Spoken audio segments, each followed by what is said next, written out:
I'm hosting a little dinner party here in the restaurant.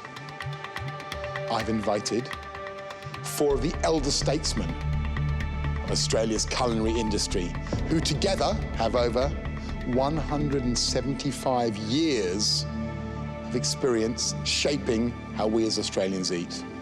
And I want the 5 of you to cook for us.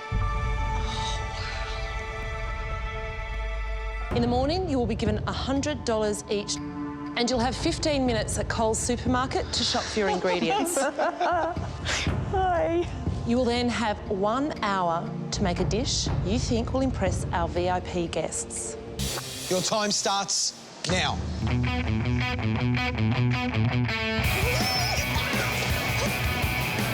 Number 3.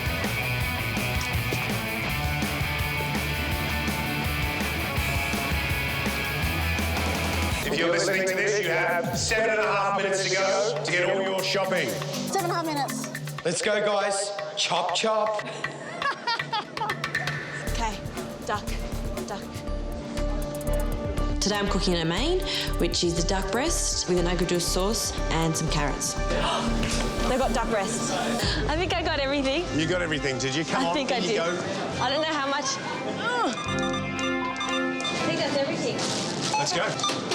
I do have $13.20 change. Brilliant. So everything's paid for. I've got all the ingredients. At this stage, it's looking good. I'm just really eager to get back to the kitchen and start cooking. Before you get cooking, you'll get to find out exactly who those guest judges are.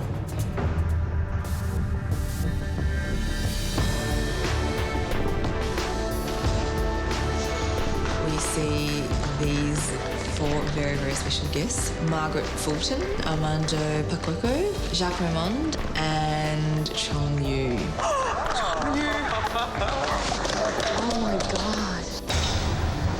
The dish I'm making today is sort of a play on the duck à l'orange with that sweet and salty sauce that breaks through the fat of the duck. Just roughly chopping onions, celery, other bits of aromats. Putting that in with my beef stock and then letting that simmer for a little bit just to get extra flavour, I guess. There's just so many bits and pieces that need to be done. Justine, Hey. you're looking intense. You've got that kitchen stare about you. I love it. What's going on? What's the dish? I'm going to do some duck breast Yep. with an agridish sauce. That's just some stock that I've infused with some celery and some thyme. And then I'm going to do some celery puree. I've got some Brussels sprouts, and I've also got a little tatin of echallots, which are going to be caramelised. Okay. And I've also got some little carrots, which I'm going to do. Wow. Okay. There's a lot of stuff happening. Yeah, a in an lot hour. going on. There's a lot of stuff happening. I'm really worried I have too many elements to the dish that I want to cook today. There's a lot going on. Sorry, I'm a bit all over it's the place fine. at the moment. It's I'm just fine. thinking that clock keeps getting faster It and does, faster every doesn't it? time. Sometimes I can be a little bit unrealistic on what I can do in an hour. What do you think Jacques will think of your French I'm really classic? scared that Jacques here. All right, Justine, won't hold you up anymore. Thank you very much. I'm just up to making the pastry, then I'm going straight onto the duck. That half an hour is the fastest half an hour that's ever happened. It's Justine, bitting a lot off here. I think she's doing too much. It feels like she's trying to do everything. I'm going to brown him on a high heat, then I'm going to turn it down. I want the skin to render quite a lot. Turn it over really quickly, chuck it in the oven. Duck can be really risky to work with because you need to render that fat down and have a crispy skin. Okay, I'm dropping the Brussels sprouts. Not really necessary, and I really don't have time, so I'm not doing them. I don't have much time at all. 10 seconds. 5. That's hot. 4. 3. 2. 1. That's it, guys. Step away from your benches. Put your tools down.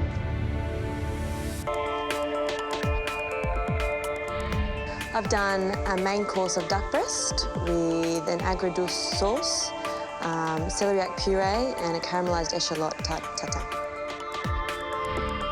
You know, when I saw this dish, I said, what is the season? Winter. Braised carrots, shallots, celeriac, and your sauce began. I think it's fantastic what you've done here, just on thinking. before even I look at the dish or before even I taste it, I know then she has made a perfect seasonal dish. Wonderful. It is an amazing feeling that Jacques Ramon could tell me something like that. And I just hope that when you taste it, you taste the flavours that I'm trying to express to you today. Thank you, Justine. Thank you, thank you. Wow. It's very good. Unbelievable. The lightness of this puree. Very good. Oh, that's good.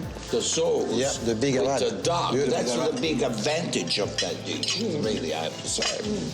Yeah. And when you taste the sauce with the shallot, Yes. Yeah. it makes the whole osmosis work together. Beautiful.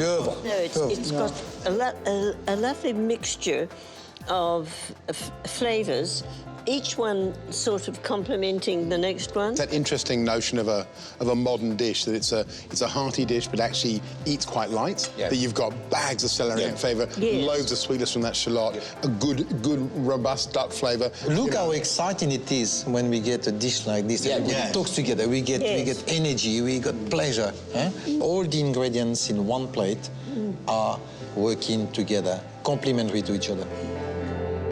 I'd like the recipe. You like the recipe? It's beautiful.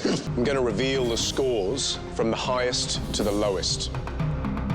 So first of all, who won yesterday's challenge? The total points awarded out of 50 were 47. 47. The winner of yesterday's challenge is Justine.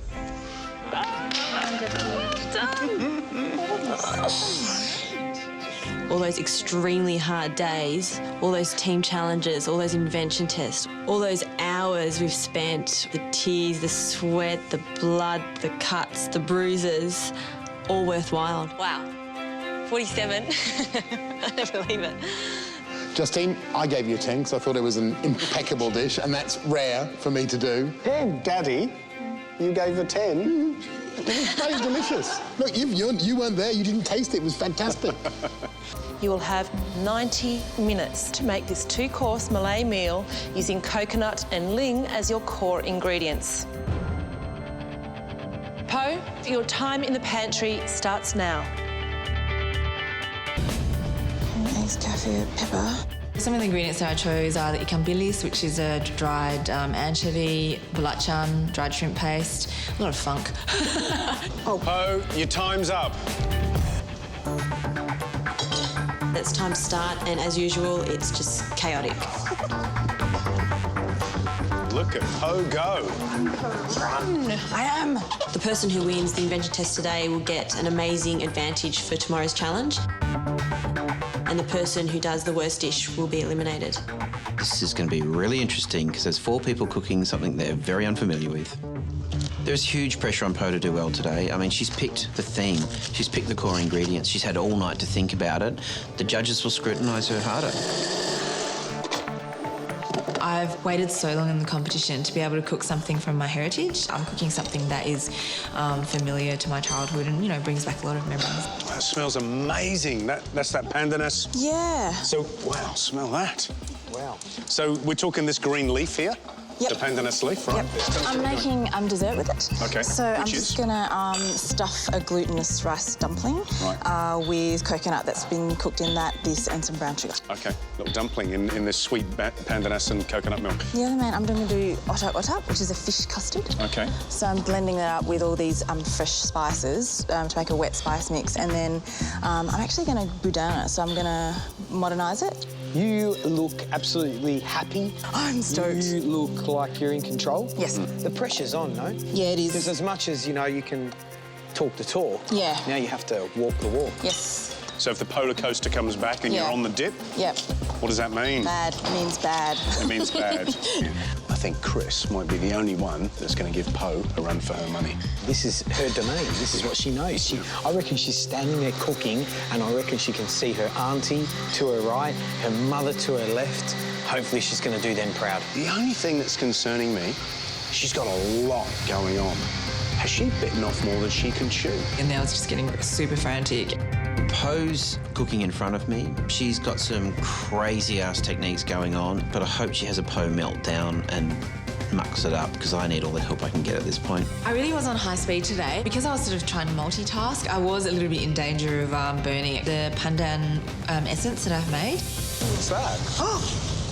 Oh, Po. It's okay, it's okay, it's okay. No, Po. Burnt it a little bit. It's bad, just very bad. That's all right, that's all right. Because the edges caught a little bit when Gary came around, and he commented on, ooh, what are you doing there? That's fine. I've got all the black out. I was starting to fret a little bit that Weird Po was rearing its ugly head as well. 45 minutes to go, and I'm using my food processor to break down the spice paste. I'm having quite a lot of trouble balancing it, so I'm starting to think, oh my God, why did I pick this dish? I just left too many processes to do. So yeah, I have got myself into a bit of a stitch. I think I'll get everything plated, but it will be quite ugly. I'm the usual Hurricane Po at my station, and that it is an absolute disgrace. What a mess. I know. Huh? Don't even. I tell you what, I wish I had you in my kitchen for a day. Oh, so orak in there? Yep. So not in a traditional leaf? No. But steaming it Boudin style? And this is the spice mix for the stink bean. I'm about to stir fry this, and I have to get my dessert in here steaming, so I have to stop. Hey, we'll get over your hair, Po. Okay. I just can't believe the mess you've got here. I know. I'm sorry. It's unbelievable. I'm starting to realise that my little flaw of being messy is actually a massive flaw. You have 30 seconds to go. And when I ask you to put your tools down and step away from the stoves, please do so. I'm very nervous because I've been banging on about how I want to cook, Malaysian this whole time, and then for me to sort of fall short of that would be quite humiliating. Pad Thai with a sambal paste and stink bean and fish custard. A glutinous rice dumpling stuffed with pandan leaf and palm sugar.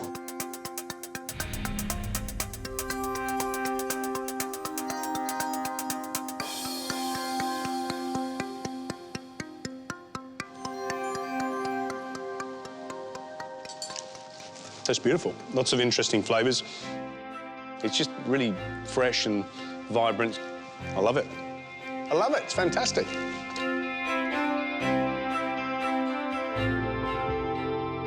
Interesting, tasty. It's beautiful. Absolutely beautiful dish. Well done. Visually, doesn't really look appealing.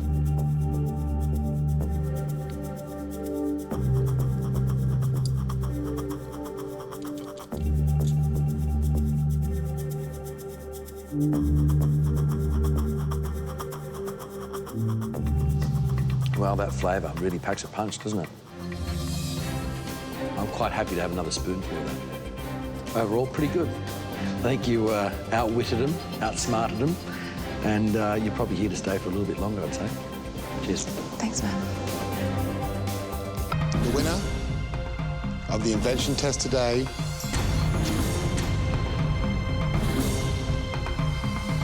is Po. Well done, Po. Good job. I think my mum's going to be so happy for me.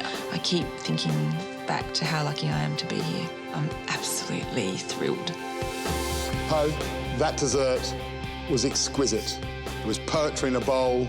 We've seen some fantastic food from you, so well done. Great dishes, great execution, great use of your power. Another step nearer. Thank you. Po, congratulations. Fantastic dessert. You know, for me, that was the killer dish of the day. There's no question. So, Po, reveal what you've picked.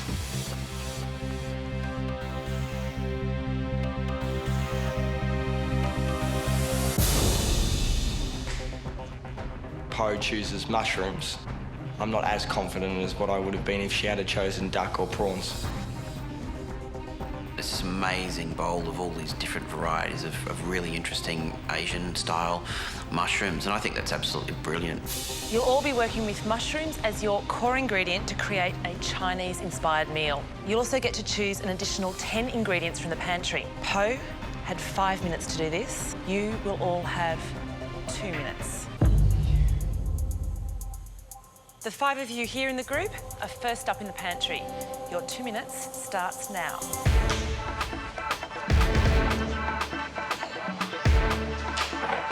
Guys, you've got 30 seconds to go. I desperately don't want to be in the bottom 3 today. Contestants, your time's up.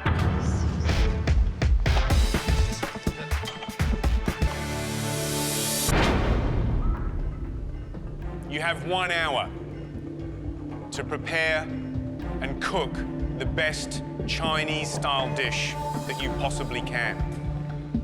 And your 1 hour starts now. Okay, Julia, what are you cooking and why? I'm making mushroom and vegetable dumplings with a mushroom broth. I decided to make dumplings because I really love them and I sort of know how they work and what goes with them. So we're going to expect to see the little dumplings in the broth, is that okay? Pretty much just a very light amount, very small amount of broth. Okay, lovely. Thanks, Julia. Good luck, Julia. The most difficult part of my dish is to really balance the flavours. If it's too sweet, it's going to be ruined. Fingers crossed that, you know, it'll all come together and it will taste good in the end. Yeah, looking forward to it, aren't you? Really looking forward to it. Yeah, me too. I am.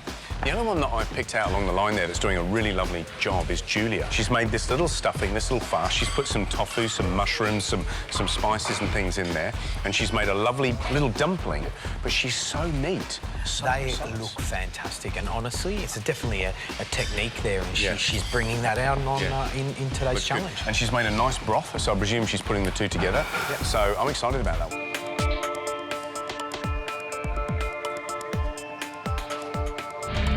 Tell me what you've cooked. I've cooked mushroom and vegetable dumplings in broth.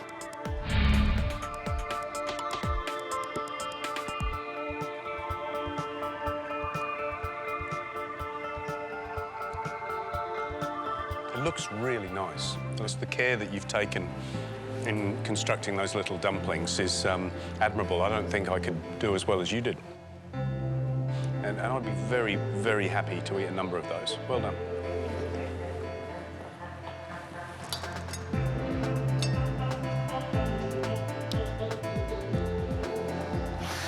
High five. Yeah. You know, you've showed skill, you've showed technique, there's balance in there. Well done. Thank you very much. Good stuff.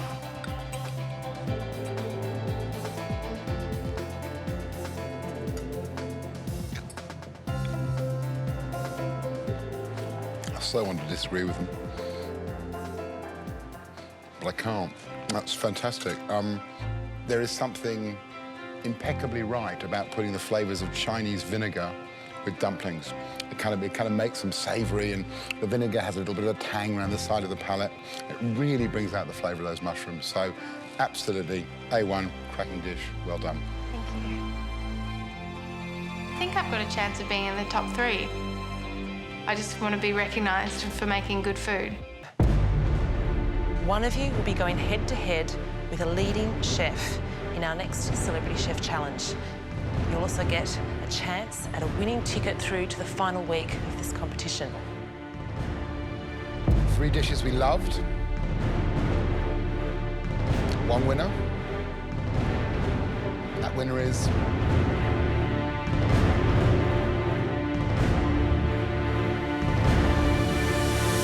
Julia. They called my name as being the winner of the invention test, and it's an amazing feeling. It really sort of validates my abilities, and it means that I do sort of deserve to be here. I've got to say, you beat 2 of my favourite dishes in the whole competition, so it gives you an idea of quite how good your dish was. Well done. Thank you. And the next pair, Chris? Lucas and Justine. They've both cracked under pressure before, and the possibility of one of them cracking again is a bit higher if they're together. Each pair will have to invent from scratch their own 2-course meal. And today, as a special treat, you'll get free reign in the pantry. Chris, as winner of the taste test, you and Poe get to go into the pantry first. It is quite a bit of an advantage to be able to go into the pantry first and choose what we want because there are limited ingredients, so it's first come, first serve. You'll have several minutes to devise a menu before heading to the pantry to choose your ingredients with your partner. From the winning team, one person will get to cook off against a celebrity chef for a fast-track ticket through to the final week of MasterChef. Guys, head to your workstations. Lucas and I decided to make for an entree salmon ceviche and celeriac and crab remoulade. And for mains, we're doing quail with a port and echalot reduction. So, you know, quail is a great option. I reckon we're going to know. Lucas and Justine, you're up next.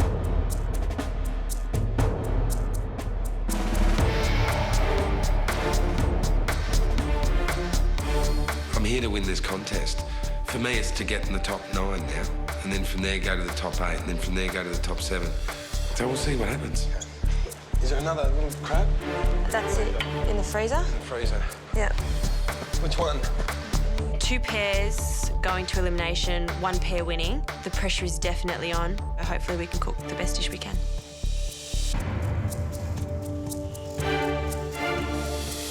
Right, guys, Lucas, Justine, what are we cooking? We're doing an entree, mate. Yep. We're doing a salmon with a celeriac. Celeriac and crab remoulade. Okay. And the main? And the main. Braised quail with a port and shallot sauce.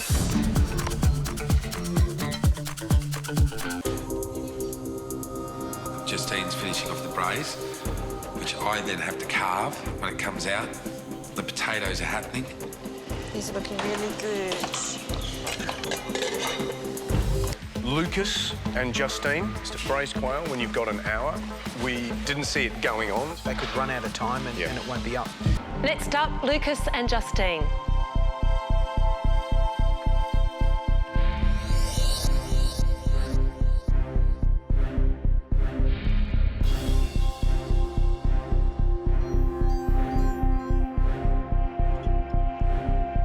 It's zingy, it's punchy. That is a cracker entree. Brilliant. That's good.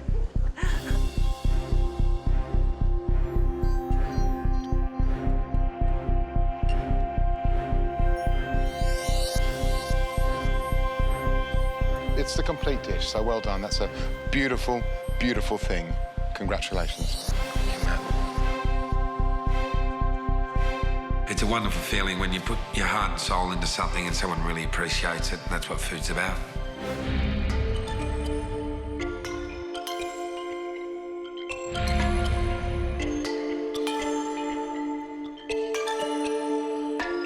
The quail itself, I was a bit worried about because I didn't think you'd be able to cook it for long enough to get it tender. It's certainly tender, there's no doubt about that, and it's really pleasant with that sweet, jammy port wine and shallot sauce. Thank you. Thank you very much. They liked it. I was like, oh my gosh. Lucas, Justine.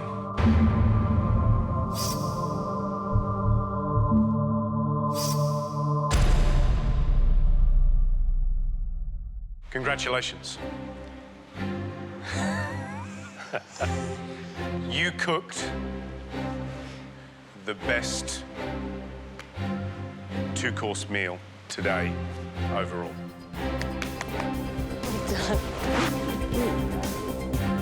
Working with Lucas, my best mate in the house, and winning together was just the most amazing feeling.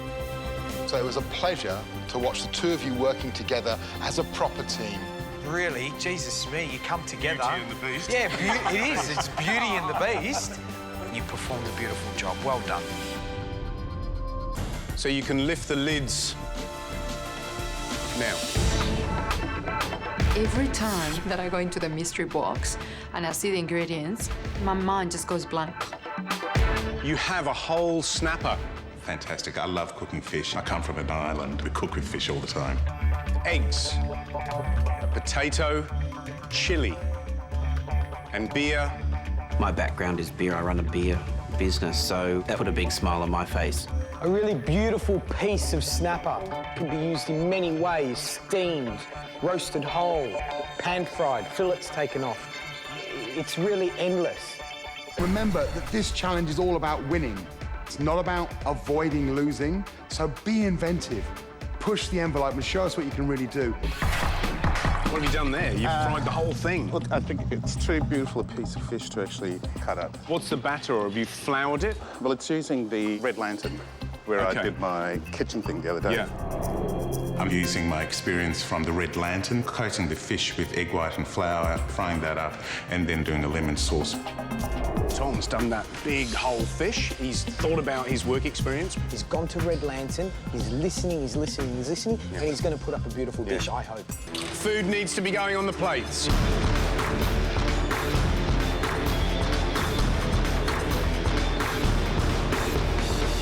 Okay, that's it, guys. Your time is up.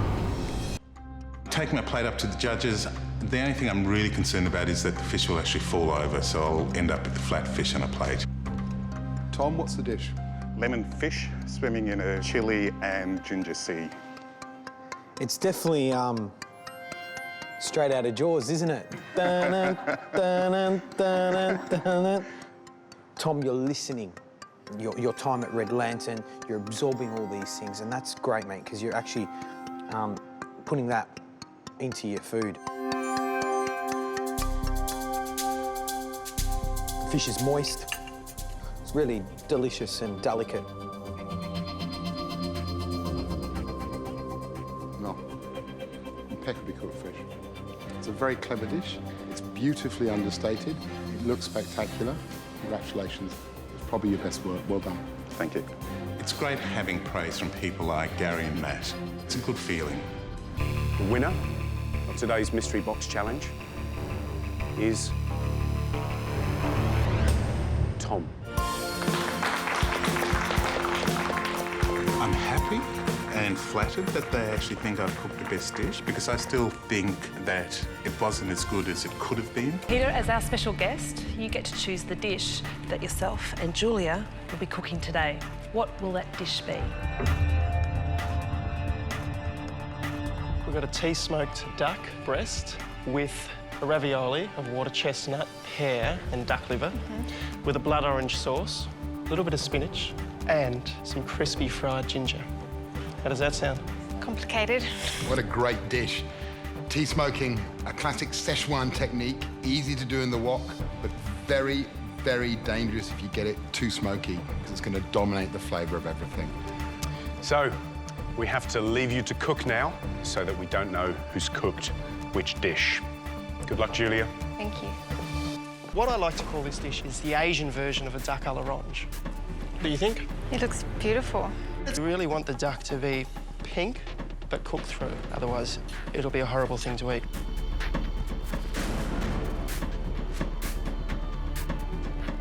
It's beautiful. The textures are fantastic. The crunch inside the ravioli, it's beautiful. And the duck is really nice and smooth. I've never cooked anything like this dish before, so it could be a bit of a struggle for me to get it all together and make it as good as I can possibly make it.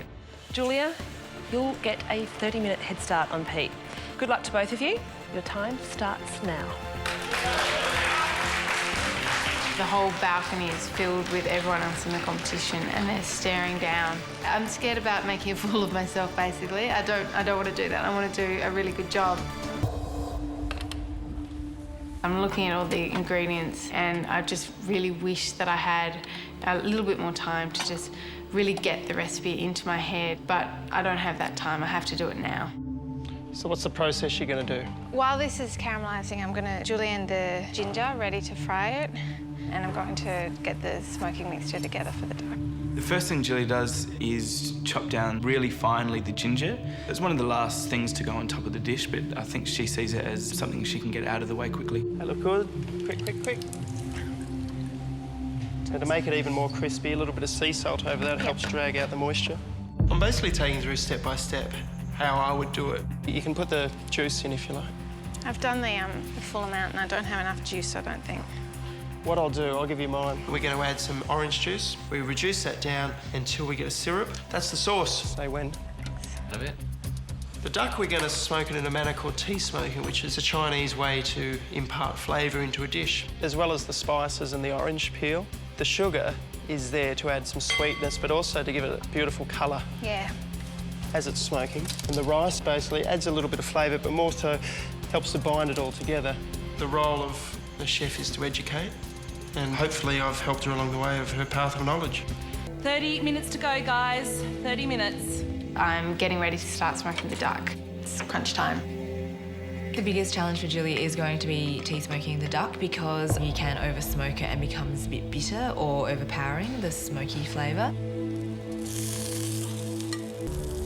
When my duck was in the pan and I was rendering it, I thought it was done and I turned it over, but then I thought that the skin could have been a little bit crispier and more caramelised, so I turned it over again, which is a massive no-no usually. So I may have stuffed up a little bit there, but hopefully it won't really show through in the end product.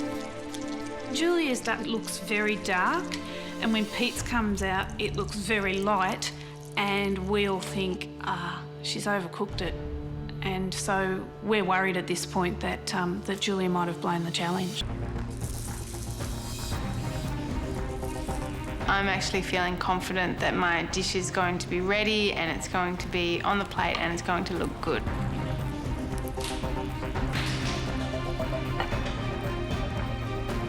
This is the closest that any of the contestants have got to the professional chef. So at this point we're thinking, hey, she might actually have this one. I'm proud of my dish and I'm so happy that it's all done, and I feel exhausted but really exhilarated as well.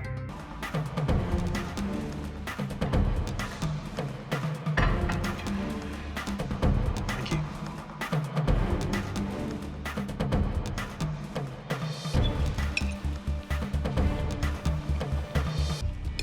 Well, this is going to be difficult.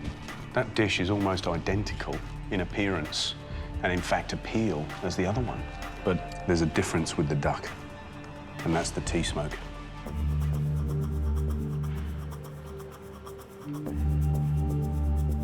The duck is smoked beautifully. The balance of that sauce with the smoke is really just come together fantastically. The ravioli filling's delicious, but I don't know about the frying of it. It reminds me of an Italian crostoli. But in saying that, they're like, you know, they are lime ball, really, lime ball.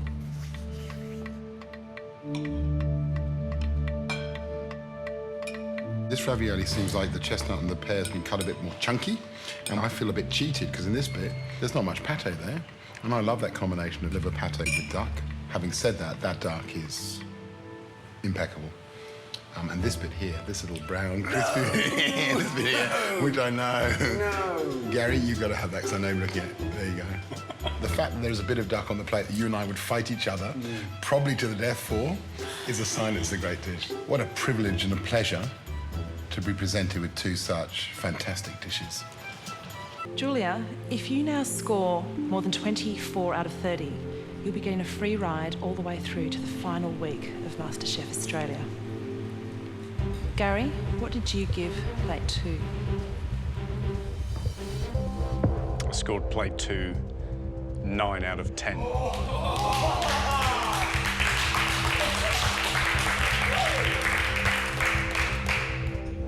Those dishes were both really close. And what swung it for me was, Julia, your duck was cooked beautifully. And I just thought it had the edge over plate 1. And I was convinced that it was Peter's. George, how did you rate Julia's dish? Nine out of 10.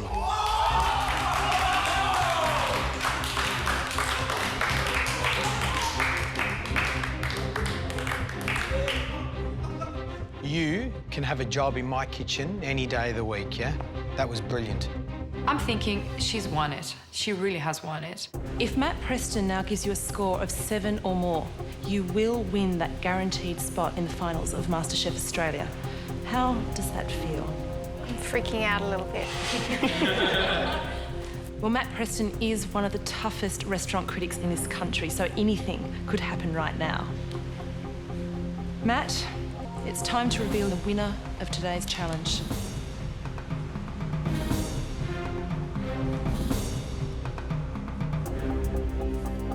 Nine out of 10.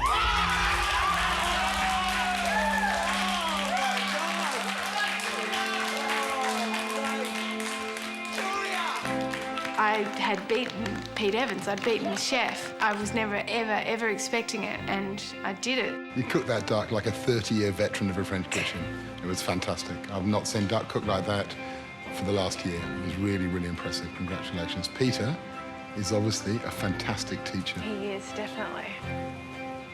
Julia, because you beat our celebrity chef today, that's guaranteed you a spot in the finals week of MasterChef Australia. Step forward, reveal your choice. It is beef. It was beef. You know, everyone in the building has probably cooked beef at one point in time, so yeah, it's not as if he had a massive advantage. So, you'll all be using a ribeye of beef to make a French-inspired dish. You'll be able to go into the pantry now and select no more than 10 more ingredients. You'll have 2 minutes to do this. The first group to go into the pantry is this 6 here. Are you ready? Your 2 minutes starts now.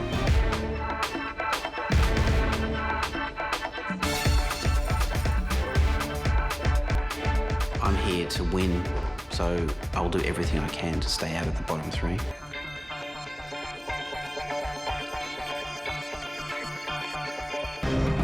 My presumption was that everybody would just grill the piece of meat, simply pan fry it and make up a red wine sauce or a hollandaise or a béarnaise or something like that. That was going to be the typical approach, and I wanted to do something different to everybody else. Chris, what are you doing? You've got some interesting ingredients. You've got brioche, eggs, gherkins, little cornichons, salt, shallots. Steak tartare, classic French dish. Steak tartare, of course, is a raw beef dish. It's minced or very, very finely diced. Cheese?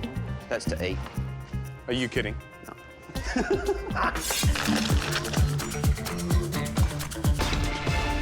I'm basically assembling my dish. I've got a lot of time to spare.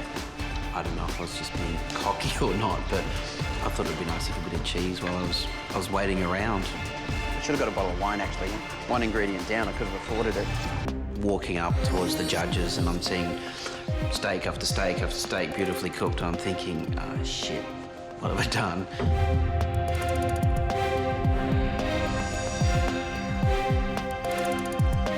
Classic steak tartare. So swipe the egg yolk, mix it in. Yeah.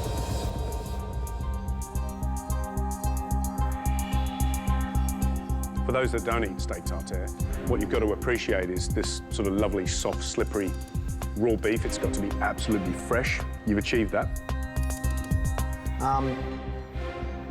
I hate raw beef because it freaks me out, especially a raw egg yolk on it. But I'm going to give it a go.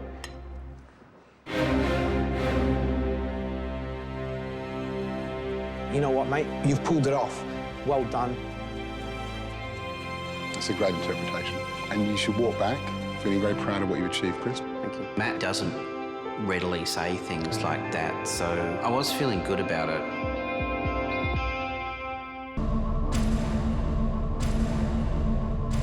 Congratulations.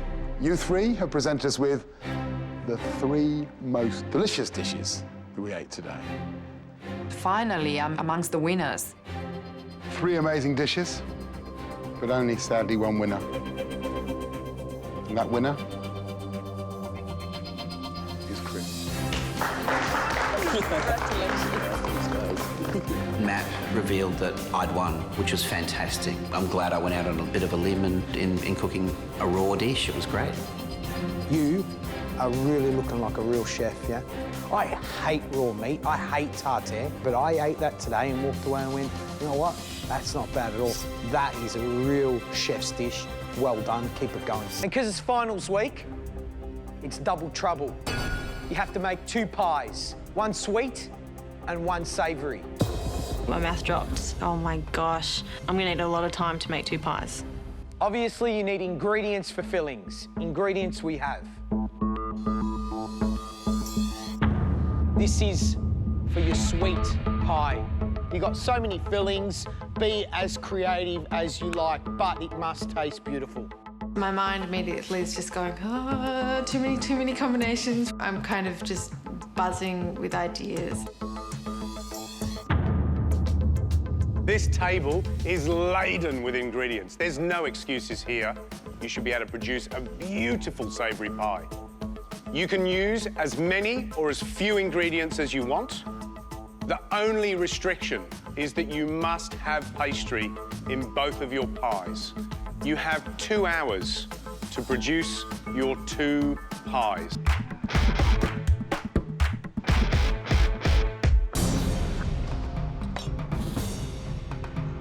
So, Pope, tell me what 2 pies you're doing, sweet and savoury. Doing a rhubarb sandwich with hazelnut and chocolate pastry.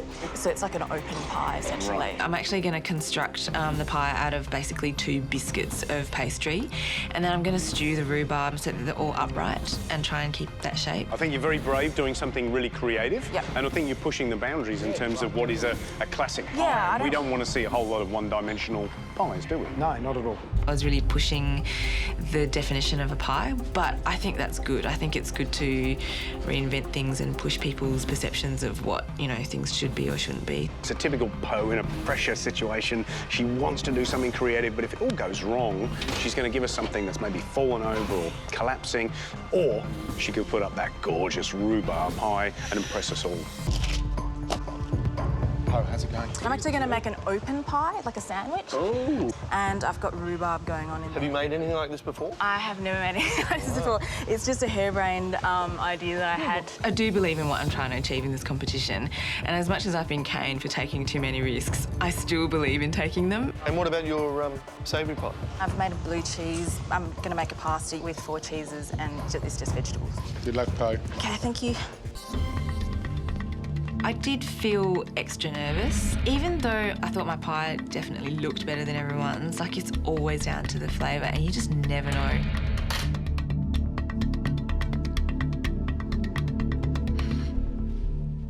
It looks really pretty.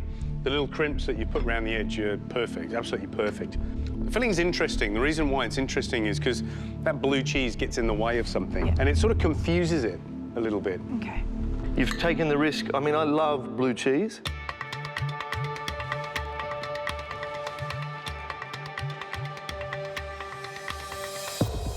I like it because I like blue cheese. I think your pastry's lovely. The balance of everything is really good. So that wins for me. I really like it. So now, on to your dessert.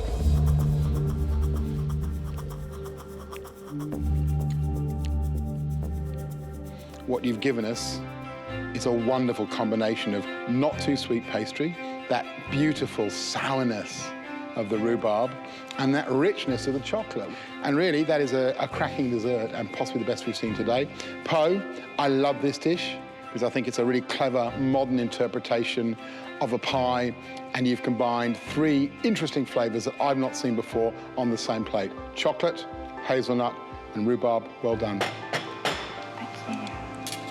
The judges say some pretty nice things about my dishes, and it is like music to my ears because I think I'm safe. The winner of today's challenge is Poe. It's me! Yay! I'm elated. I'm just beside myself because this is huge, huge advantage. Massive. Well, Poe, 2 beautiful-looking dishes, well executed, interesting idea, so congratulations. And that chocolate sablé was one of the best I've ever tasted. Absolutely brilliant. Thank you. Thanks. As with all our invention tests, there's always a kicker. And that kicker is the theme. And today, that theme is British food. People think of British food as the stodgy classics, steak and kidney pie, bangers and mash with onion gravy. So, no, I think it'll give everybody a good opportunity to do something inventive and get creative. Now today, George, Gary and Matt will be joined by a 4th judge. He's a man many of you will recognise. He's a world-renowned chef, and he's been the judge on the UK MasterChef for an extraordinary 9 series. Wow. Please welcome John Trout. Yeah.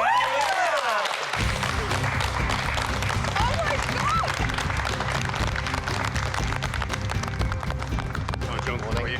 John, how you going? G'day. How are you? Julie, please reveal what core ingredient you've chosen for today's Invention Challenge. The ingredient I chose is lamb. When Julie pulls off the cloth and we see it's a leg of lamb, my heart actually saying, I'm like, oh God. I love working with lamb. It's a lovely meat. The trouble is, it's a leg of lamb, so trying to roast a leg of lamb in 90 minutes is really, really tough. You'll be going into the pantry in 2 separate groups. The first group to go in is the 6 closest to the door. Your 2 minutes in the pantry starts now.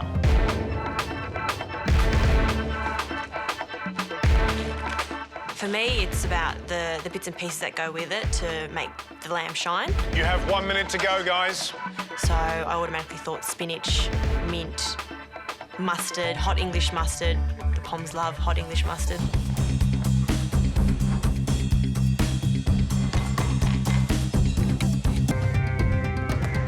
Tell us what the dish is before you go any further. Do a lamb roll with a mushroom duxelle inside. Tell me how this becomes British. British hot English mustard. Do you want to know? Do you want to know the rhyme in England? Yeah, okay. Yeah, mustard and wine is fine. Mustard and mutton, you're a glutton. Just a touch. You won't even notice. I'm really stressing now because still hadn't cut off the twine off my meat. It was still resting. My potatoes still crisping up, and I think I only put the puree on the plate at this stage. So I was really worried. OK, that's it. Your time's up. Plates down, tools down. Step away from your plates. Justine, please bring your lamb dish up to the bench. What have you cooked for us? Lamb roulade with a mushroom duxelle with a spinach and mint rough puree.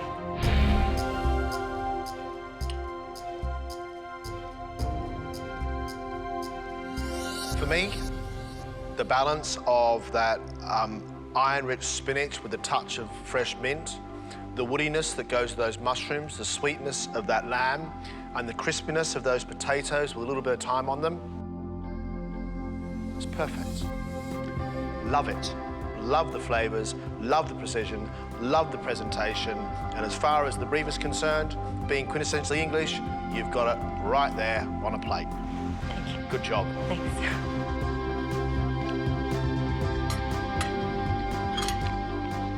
Justine, that's probably the best dish you've cooked so far this competition. I think my heart rate just slowed down a little bit and was just seep up the moment, just seep it up, because I was very, very happy. The winner of today's invention test is Justine. Oh. Well done. Yay! I can't believe I won. This is like a dream come true. It's fantastic. Mystery Thank you, Justine. Thank you. At last you've shown what we saw in that first audition. And I think we've all watched you cook in Mystery Box and Invention Test challenges, and it hasn't quite come together as a unit. And today you've done it. Well done, Justine. Julie Goodwin is a 38-year-old mother of 3. How will she fare with some good old-fashioned home cooking? I'm doing a roast lamb rump with garlic mash and a red wine sauce. Julie, are you a woman under pressure? Yes. You've still got a smile. What kind of cook are you? Big comfort foodie type things. I put my heart into it because I'm cooking for my kids usually, my friends, my family, cooking for the people I love, so I cook with love. I actually came here instead of taking my oldest son to his first day of high school. So now I've got to make it worthwhile. Got to make it worthwhile. You all right? Yeah, I'm good. Good. Deep breath. They have a knife in there, don't they? I think you're ready. You are ready, OK? Yep, I'm ready. I'm ready. Everyone's behind you. Off you go.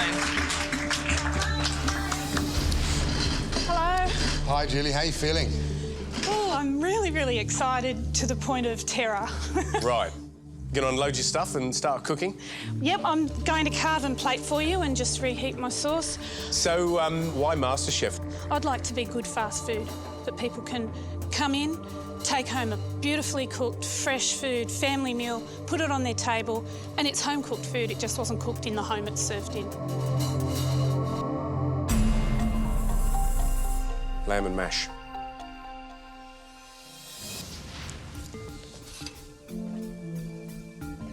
That's just a little bit undercooked, I think. But the lamb's nice. It could do with a bit more seasoning for me, a bit more salt.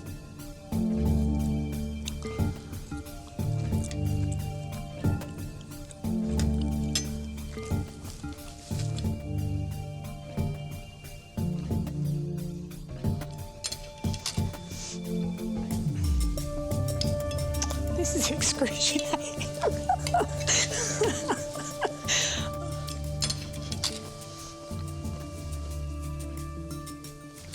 Come here.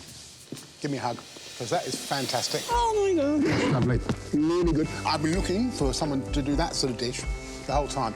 Real home cooking that tastes of food and flavour. So really well done. Thank you so much. Well, the verdict. Well, look, I'll go first, because really, I think you know what I'm going to say. That's I know what you're That's a monster yes from me. I love it. Really good. Really good. I think I'm going to love you, and I want you to be in Sydney. Really? Yeah. Then it's a yes for me. You're going through to Sydney. To the semi-finals. Well done. 1 of 50. Thank you so much. And who thought on the back of lamb and mash? Excellent. You've made my day. It's not us, it's you. Oh, just remember that. G'day, guys. It's good to be here. MasterChef Kitchen. Mate, you look oddly familiar for some bizarre reason. Have we seen you on the telly before? Bit of golf in the past. Who did you play against and who have you beaten? I played with Tiger a couple of times, which was fantastic. Beat him in '97, so he was only young. But at the same time, beat him. Not many guys can say that. Sorry to interrupt. I mean, do you need this? Do I need this? Yeah, do you need this? I mean, did you earn enough money through your pro career to put you into retirement? Oh, not at all. No, that's why I've opened a cafe. You know, I won the Greg Norman in 2000, which was my biggest win. And it was financially very good for me. I walked away a month later and said, look, down the track, I'll own a restaurant, and I'll start with a cafe, and then I'll go to a restaurant. I mean, this is part of my dream. This is part of my journey. This is what I want. Now, I've still got things to achieve. Yeah, all right. Absolutely. One thing that strikes me is obviously golf is a very methodical and it's a slow game. Cooking is a fast game. Let's shake it along. OK. What are you actually cooking? Can you tell us what you're cooking? Chili mud crab. Yep. Some people call it Singapore chili mud crab. Hope it's good. I love Singapore chili mud crab. It's one of my favourites. It's probably one of my favourite things to cook. Well, if you're cooking it, I'll tell you, you better get a move on. OK, sorry. You're going to run out of time and we'll be kicking you out of here. OK, rightio. So you got ginger, chilli. Ginger, chilli. So you're making yourself up a paste in pestle and mortar? That wok getting nice and hot? Yes, hopefully. Mate, I'll tell you, I'm going to be kicking you out of here and you're not going to be cooking anything. Sorry. What's that you're putting in just then? This is a tomato-based sauce. It's got palm sugar, limes, black bean sauce, a little bit of tomato sauce.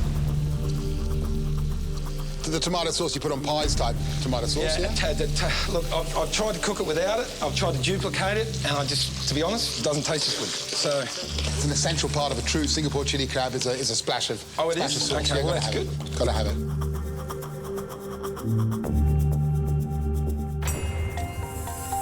And there you go, guys. My Singapore chili mud crab. This is, let's be honest, this is how you do it. Main thing is, do you like it?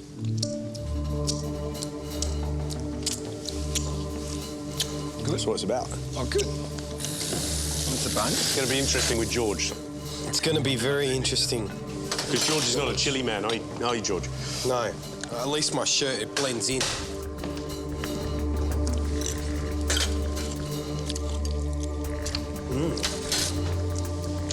That's good. That's an enjoyment sound.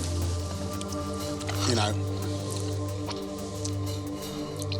it's tricky because, you know, you picked a dish that Gary and I really love and we've tried lots of versions of it. I like you're really humble, you know, even though you've achieved some fantastic things, you've been on the world stage. And I think that's an amazing quality in a human. And for me, it's a yes.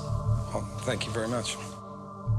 But I sat in Darwin and had that same dish 2 months ago and paid $65 for it, and your version kicked the arse of that expensive restaurant. So I'm going to say very solidly, you're a yes to me, yeah? Thank you. Wow. Wow. High praise indeed. I've eaten some really nice chili crab. I just want to eat.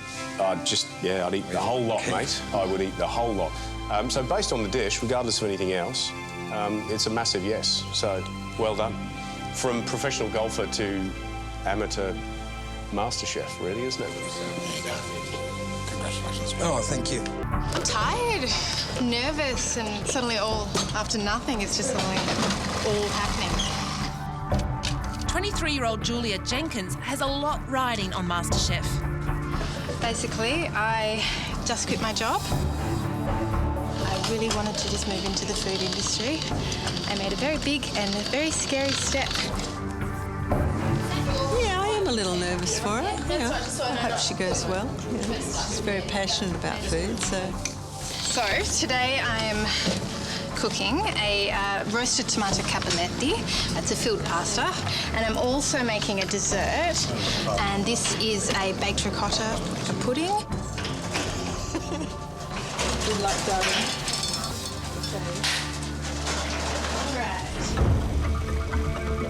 And where did this recipe come from? I just was inspired by the sort of the flavours of summer.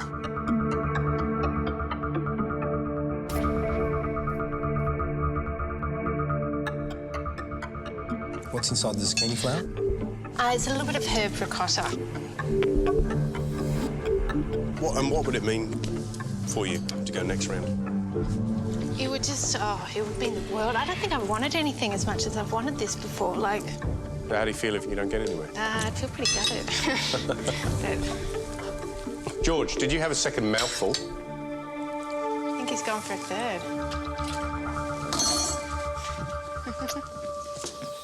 The problem I have is you talk the talk, but I've not seen any kind of mad dog feralness that kind of really great chefs need to have. I mean, is that inside you? Oh, yeah. The hunger to learn more is just... it's there.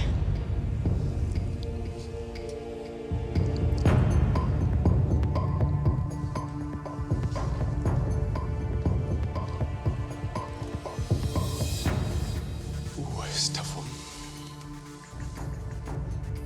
I'm still not getting the drive.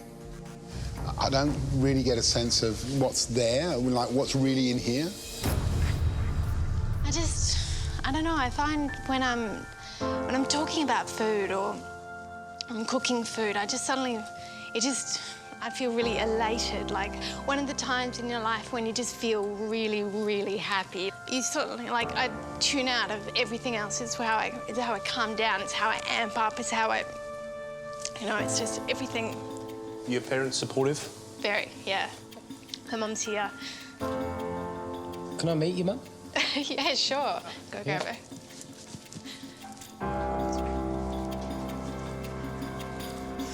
It's my mum. Mum? What's your name, Mum? Hi, Carol. Carol. Hi, Mum. How are you? Hi. I wanted to meet you because I think it's a bit of a unanimous decision.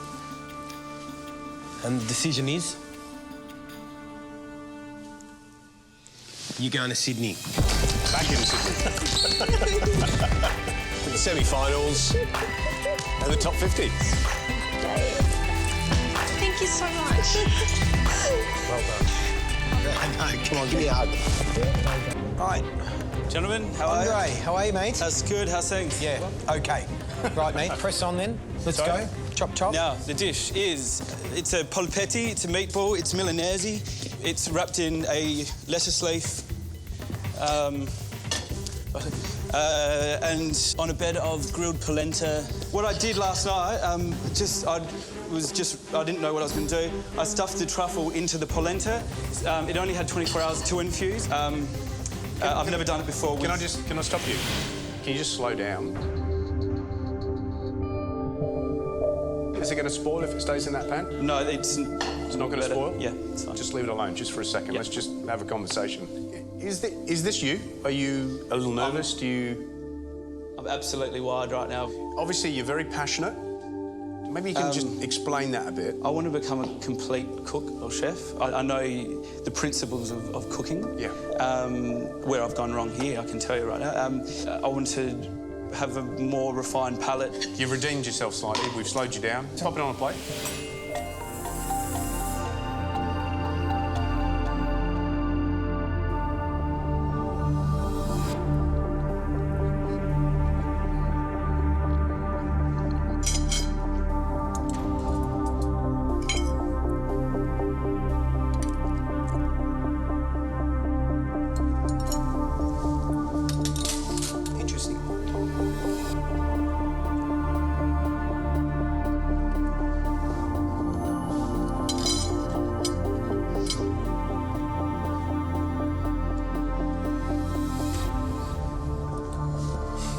So.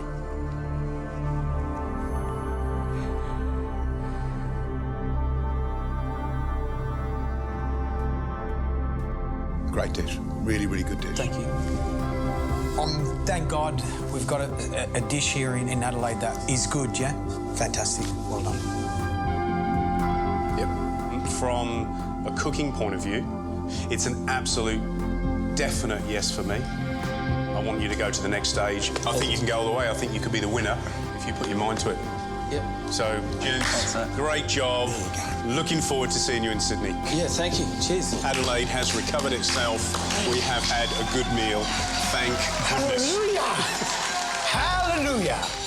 So I'm going to give them something pretty challenging, really, because it's definitely acquired taste and texture. So it's like a gnocchi, that's what I was thinking, it is, like a small... but it has a much springier texture. I can almost guarantee you none of the three of those judges would have tried this dish ever. Hello. Oh, you're back. I'm back. Here it is. So we're going to go up. Let's go up. So these are the abacus beets. It's made out of fresh yam.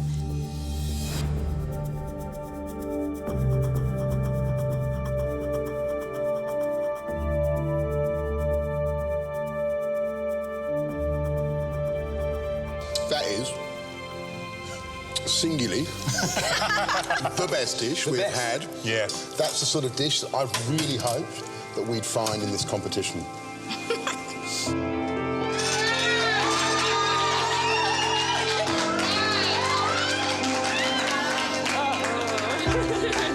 So, what are you making? I've made a potato gnocchi, and I'm actually serving it with burnt butter and sage. Gee, gnocchi, it's probably the bravest dish that you could bring in because it's such a hard dish to get right, yeah? This is potato gnocchi, yeah? Yes, yes. How did you cook the potatoes before making the gnocchi? Well, in the microwave, I've just put it in for 5 minutes. So who are your cooking heroes? Who are your culinary heroes? You are. So what? Why do you like George? Why do I like George? Why do you like George? Is it my good looks? No, well, yeah, apart from your good looks. Okay.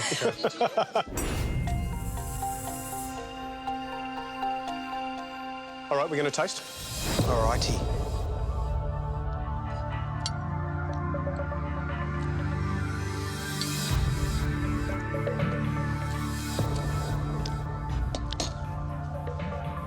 He gives you nothing.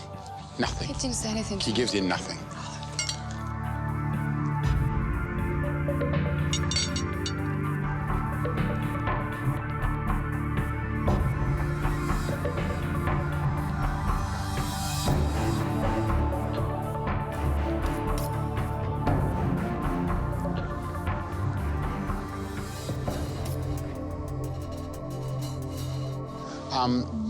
That's pretty darn impressive, I've got to say. Thank you. You understand technique, and, you know, there's Michelin star restaurants around the world that use microwaves to cook in. For me, a little bit too much garlicky, it's just a personal thing. But anyway, you know, what do you do? That's life. Look, it's an absolute yes for me. I think really good.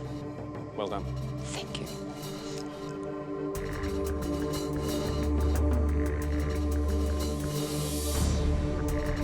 I think from both of us, sadly, we're going to have to say yes. Oh, thank you so much. Thank you, thank you, thank you. Thank you. George, dearie me here. Thank you so much. Thank you. I feel slightly uncomfortable. Sorry. I thought you were going to say no. Thank you so much. So I hear you've had a long drive, is that right? Where are you from? Definitely, Mission Beach. Mission Beach. Oh, wow. What are you going to cook for us? Strawberry and lime, sweet chili coral trout. Strawberry lime. Yep, sweet chili coral trout. Let's go. You've got to convince me on this one. Spear caught. Spear caught. So, spear caught. So you caught this yourself? You didn't buy it from Fishmonger? Sure did. So where did this recipe come from? The back of my forehead, basically. Like, something simple. It's coral trout. Yeah. It sells itself. Yeah. Don't have to do much to coral trout. So tell me about your family situation. You got kids, wife? A wife and a son. My wife wasn't given long to live, and she sort of. It's a bit hard for me to say. Sorry. No, that's all right. Did you have a terminal illness? Did you say? Well, according to modern-day science, she did. Yeah. They did everything they could for her, and still. What was it? Was it a...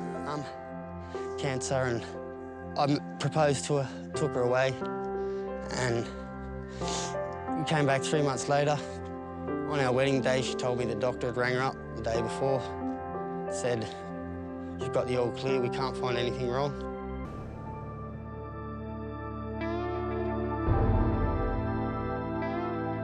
Alrighty. You all right? Yeah, I'm nervous. Depending on this, how it goes, depends on how the rest of my life goes. So you're saying, like, is this like the turning point to your life? Definitely. I've been a labourer my whole life. I've worked for other people at things I don't love doing, and I love doing this. And if I happen to go to Sydney, then it's going to give me the confidence. Either way, I feel really good about myself. Everyone deserves to feel good about themselves, you know? That's good. Okay.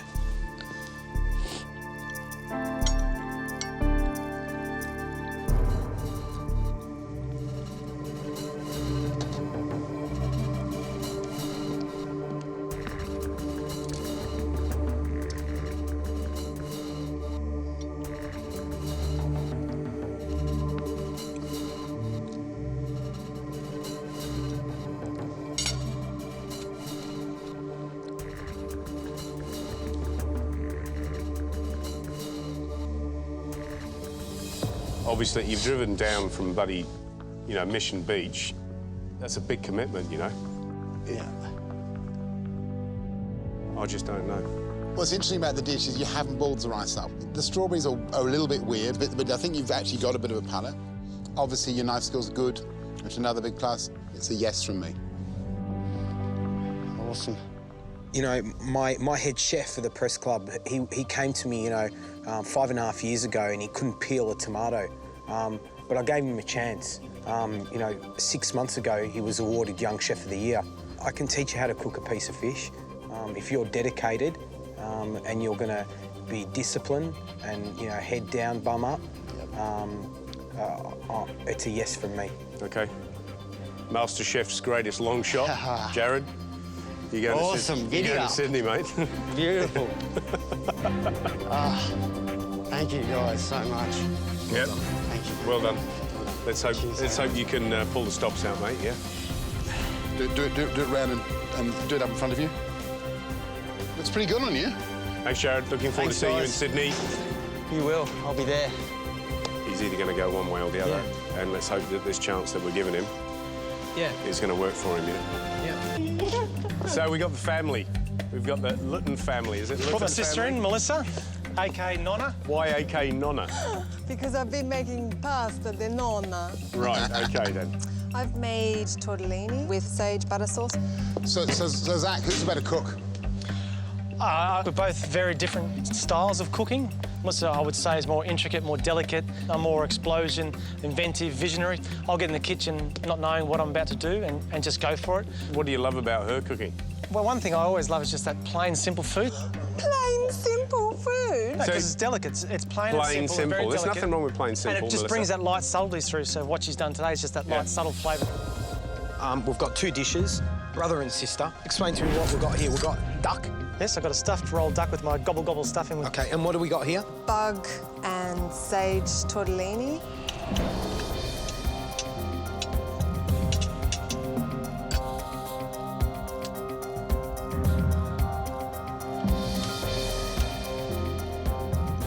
You know, what I'm looking for in a good tortellini is the pasta nice and thin. It shouldn't be like a dim sim, you know what I mean? Yeah. It's got to be nice and thin, nice and delicate.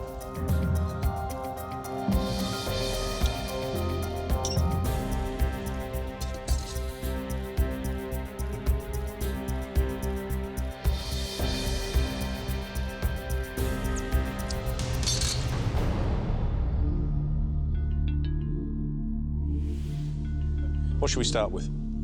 Start with the... tortellini? Tortellini, yeah. I think it's not the best tortellini I've ever tasted. It's not. But it's pleasant. You've rolled out the pasta really well, and it's a lovely technique to know. There's not many people that know how to make pasta dough, let alone roll it out. So well done. Pretty good job. Your food is my sort of food. Absolutely 100%. It's a really beautiful, simple, clean dish. Are you good enough to go through to the next level? That's the question. Now, Zach, if we asked which one of you should go through, what would you say? If there's only one position going and you're going to between the two of us, I'd say to take her, let her rip. I'm good at what I do, and whatever I do, I'll fall well. You're getting upset. I actually never expected Zach to say that. Yeah, like I'm really touched. The dish is definitely good enough to go through for me. It's a yes from me. From me, it's a yes. So you're through. You're through to the next round. Zach, I'm sorry. Give her a hug, mate. Give her a hug. Go on, give me a touch. You should do the honours. A combatant. Number one. Here we go. And wish you luck. Well done. Well done. Fantastic. Hello. How are you? Good, thank you. Now, guys, what I have made for you today is I have made a penne in a zucchini flour and sort of lemon zest. I suppose it's almost like a dressing. What do you do with yourself? I'm a law student. Why are you doing law and not cooking? You obviously love your food. My mum always convinced me that, you know, go get your degree, then you can do whatever it is that makes you happy. So that's what I'm doing, and sort of practice my cooking in the meantime. So you want to open up a restaurant? You want to be a chef? What is it that you want to do? I would love to open a patisserie. I'd love to be a pastry chef. So why aren't you giving us a dessert today? I am giving you a dessert as well. As well? That's my hidden surprise, boy. You need to moto. You need to moto. What have you got there? We have one banana tart tartan. Let's go. Let's go. All right, Let's taste ready it. to go.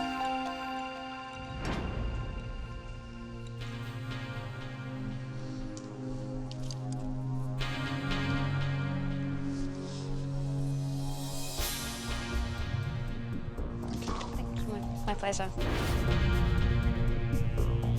I have to try this.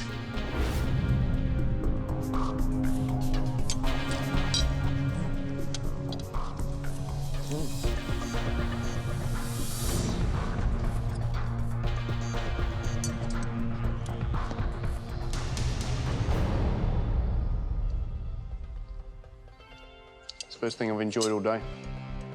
Well done. That's great to hear. First thing I've enjoyed all day. It's a really nice, simple, clean dish. You know what this thing is? It's an apron with the MasterChef logo on it.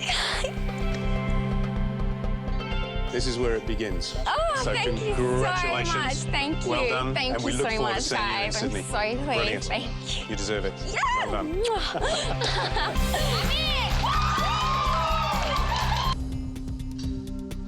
It's a long, painful walk, isn't it?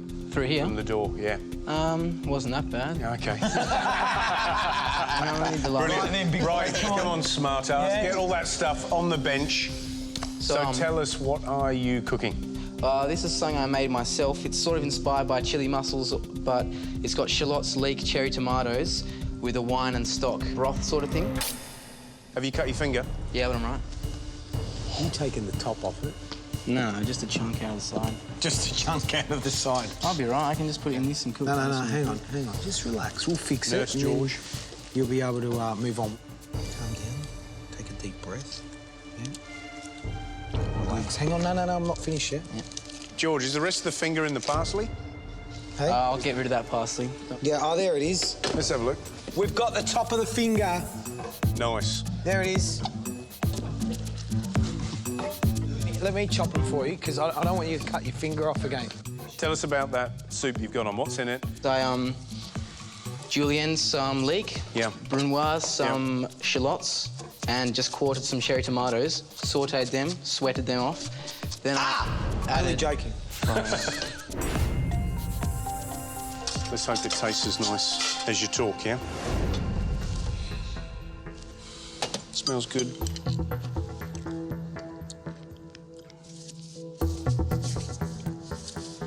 I like it. Some good thought. You're a young man, you know. Some good. I couldn't cook like that at your age. No way.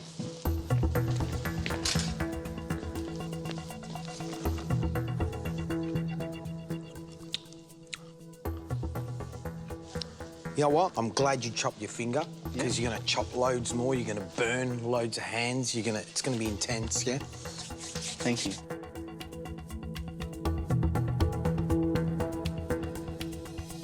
You going to Sydney, mate, from me? Yeah, absolutely. Absolutely. Yeah. It's a fait accompli, as they say. Yeah. Really, really good. We're very, very, very pleased to have you on board. Fantastic. Tell us what you're doing. I went down to my butcher and I said, well, have you got a nice lamb rack for me? So Max, my butcher, grabbed me out a nice lamb rack, and that's what I decided to do, a lamb cacciatore. I'm just going to season the lamb before I chuck it in the pan, just so that it's actually got a little bit of flavour to it. Yeah, never going to cook in time. I have actually made one earlier. Thank goodness. So what I'm going to do is I'm just going to show you what I did, and then I'm going to swap it out for the sauce. So, did we ask what the dream was? Are we going to open a restaurant, a cafe? I want to be a celebrity chef. I want your bloke's job. Oh. You did say that Submariners were a bit weird. Well, we are a bit weird, but what do you do? Let's pop this up.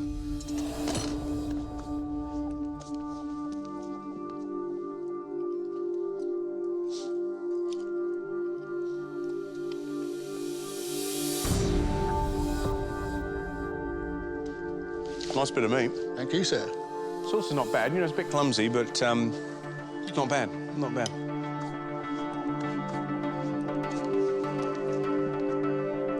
I think this is nice. If you just draw a line there, because that there's just, it's not good.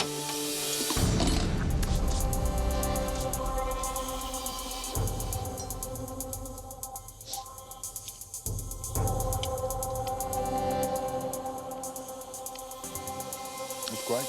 Thank you. You know what, though? I want to find out, are you pulling out plonker? I mean, are you for real? I would love to open a restaurant that serves good, wholesome, home-style food to the public. With me and my wife, side by side, you know, just serving the general public and feeding people. That's what I want to do. Yeah. What do you reckon? You're a yes for me. Thank you. And oh, yeah, I'm a yes, for sure.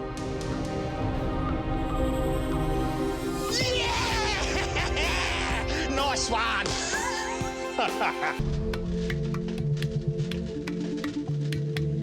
Hi, Aaron, quick as you can, please, and tell us what you're going to cook. OK, I'm doing a seared Canadian sea scallop with sphericated pea.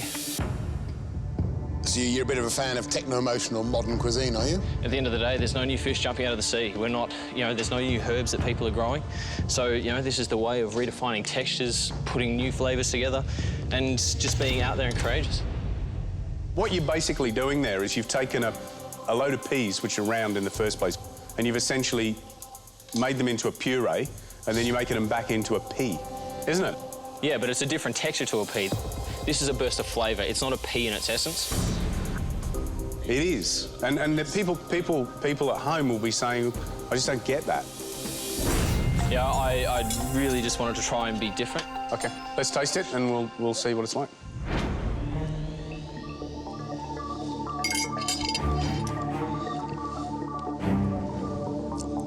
To be honest, what I get there is little spheres of peas that don't taste as nice as peas.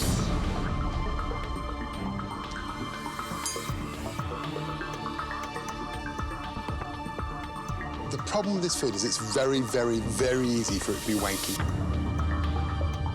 The whole essence is not about doing something spectacular and foamy and wow. It's about taking something and highlighting the flavour of the central ingredient. Having said that, for a 21-year-old kid to cook that sort of food and to cook a dish like that at that level is fantastic.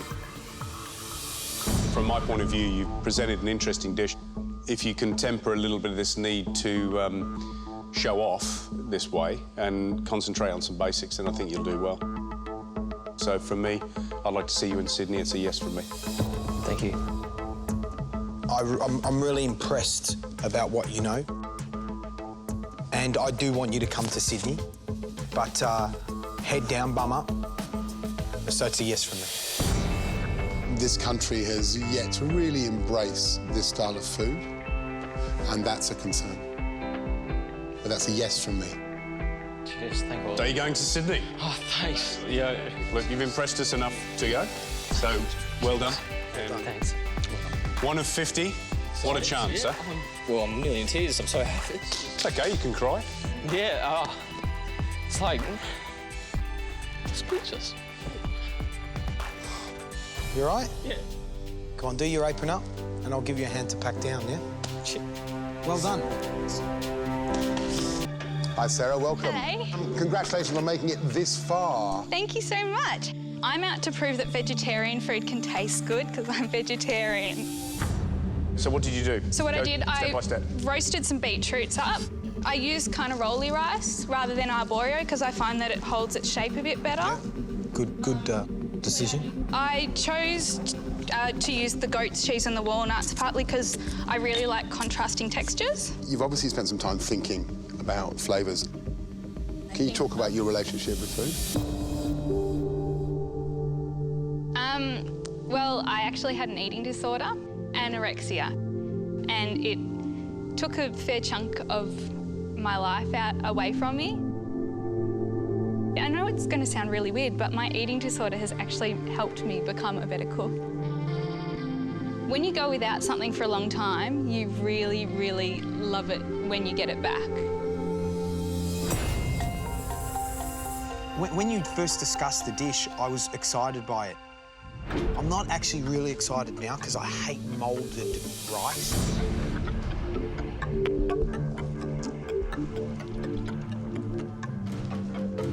It's nice. It's nice. It's a classic combination. There's no two ways about it. Everything's right for me.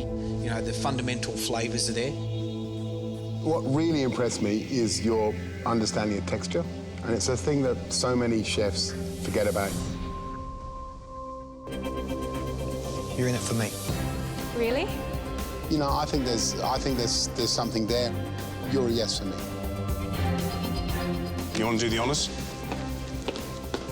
Thank you so much. There you go. So we look forward to seeing you in Sydney. Thank you so much. Hi, Linda. Hi. How are you? Good, thank you. What's the dish you've got on the... Today I've got a rice pudding, a blueberry rice pudding with violet reduction. But you're obviously very lucky. You can travel. You know. I'm not really sure what you want to get out of this. What's a great achievement of yours? I competed in a beauty pageant contest last year. My mother was diagnosed with breast cancer. I was dealing with that. I managed to get up on stage in front of 4 million people, and I managed to win Miss Congeniality. For me, that was, you know, it wasn't for anyone else. That's been really hard with your mother going through. And, you know, it's really, really difficult, but I do it for the people I love, and I do it for myself because I know I have that passion. She's good now? She's getting better? Yeah, she's all right. So let's have a look at this dish. It's a blueberry rice pudding. Yes. With a violet dust. Yes.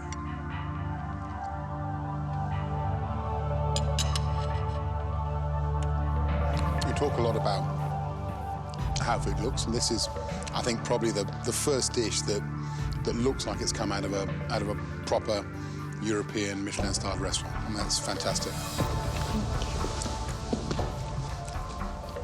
So you've got little shortbreads. Yes. And what's this? This is the violet powder, crystallized violets. Yep. That I've candied myself. Are you pulling my leg? No, no, certainly not.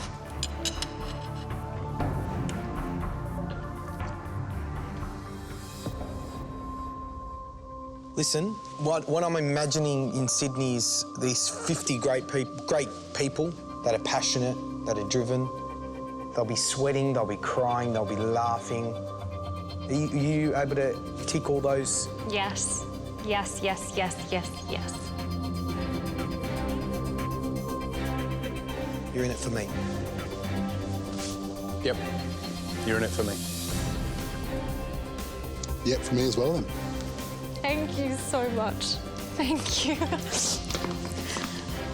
I gotta get it. Thank you. G'day, guys. Good afternoon. How are you? So, what are you cooking for us today? Today, I'm doing an aglio olio with pancetta, bruschetta, cherry tomatoes, and finished off with some grana padano on top. Why do you want to do this? What's MasterChef Australia going to do for you? MasterChef for me is going to enable me to introduce food into my wine store. That's my whole ambition in life, is to do that. And you see yourself doing the cooking? Yeah, I can. Who's going to run the wine business? Well, I've spoken with my wife. She's actually, we've actually got the similar passions. Similar passions. We cook a lot together. You sound like you're a team. Is she fully supportive of you? She is, yes. It's smelling very good, I got to say, even over here.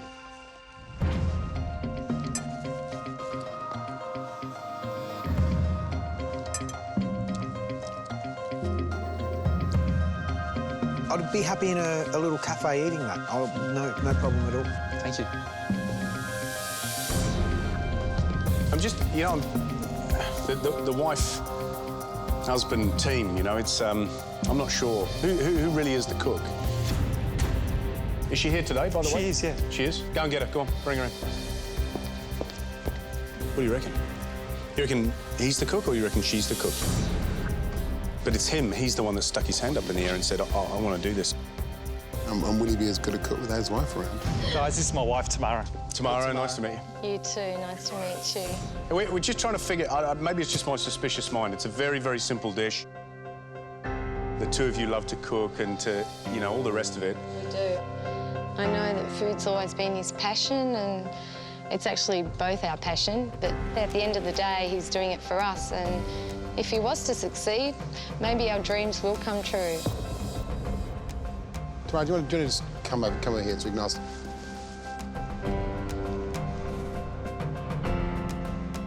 There's nowhere to hide with a dish as simple as that.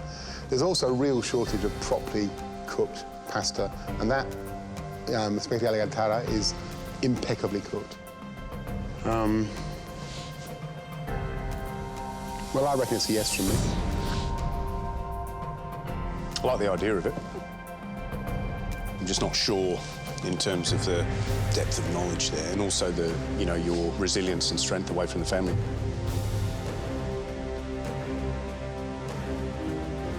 But I like it, so it's a yes. It's a yes from me. It's a yes from me. Tamara, I think you should probably do the honours. Don't forget, over 7,000 people applied for this. 50 of you going through to Sydney. Congratulations. OK, that's it. Your time's up, guys. Pressure test is over. Step away from your plates. Mate, it looks great. Mate, it looks great. Yeah, I was ecstatic when it was finished. My dish looked really good. It was plated up well. There was heaps of sauce. It's that whole turnaround when you think you've totally stuffed something up and then it goes on the plate. I'm amazed! I can bake! Oh my God, I actually have a chance at winning this thing.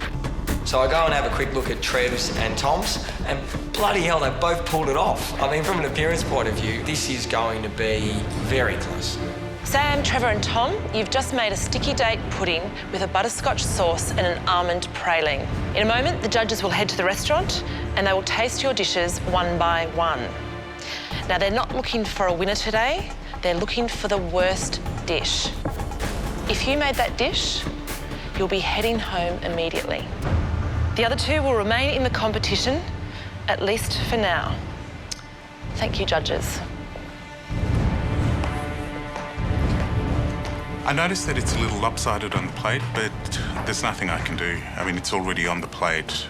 What's done is done.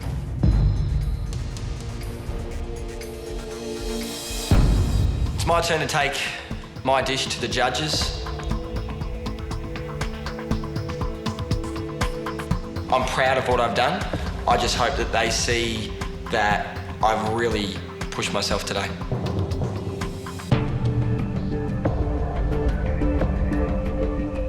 So, Sam, are you pleased with what you produced? Yes, for the most part. You may have seen that I took my puddings out of the oven about 7 or 8 minutes before 40 minutes. I did want to see how they were going. I took one out and it was a bit undercooked, so I had the rest in for the remaining 7 or 8 minutes. Okay. And I think, you know, the final product's decent. Okay. And I noticed Kate was throwing down some advice to you. Yes. Did you need advice? I do like to have the support of other people around me. It's just the sort of person that I am. Did she give you good advice, do you think? I hope so. I truly hope so. Yeah. Nothing worse than taking the wrong advice, is Certainly is not. Only got yourself to blame if that happens. Absolutely true. OK, Sam, thanks very much. You can go now. OK, enjoy. Thank you. If I have to go home today on the back of that, at least I go home on a high. So, the praline looks a bit thick to me, but the pudding looks a nice shape. And I think the butterscotch sauce could be a little bit darker, but other than that, I think he's done a good job.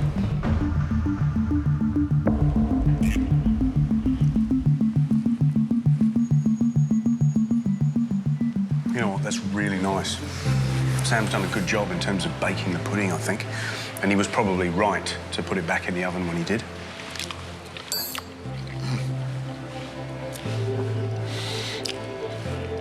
This is one of those sticky dates, if you like moist fruitcake, you're going to love. You're just going to love that kind of when it's a bit gooey in the middle.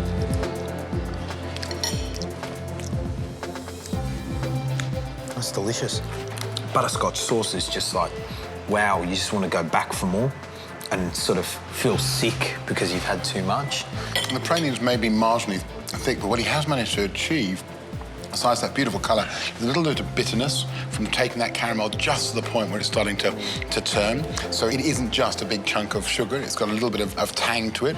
You know, it's got to be said, the other guys are going to have to go it to surpass that, because that is a very fine example of a sticky date pudding with butterscotch sauce. Sitting around waiting for the judges it's not fun. It gives you time to doubt yourself. It's all well and good to stay positive, but when you're looking down the barrel of an elimination, it's very tough.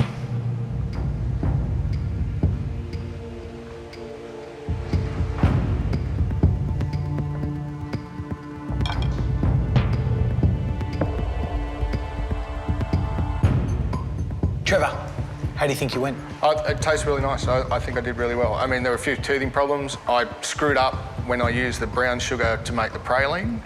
Luckily, I actually realised that it was way too brown in the pan. That cost me like 10 minutes, but I still managed to plate up, so happy.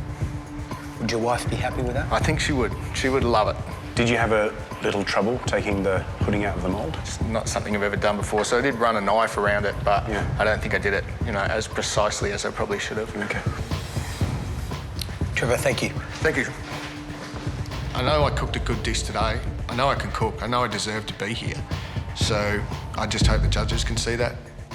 It looks good. I reckon he has had a little bit of trouble getting it out of the mould. You can just see where he's torn the pudding on the outside, certainly on one side, where he's popped the knife in and turned it round to turn the pudding out.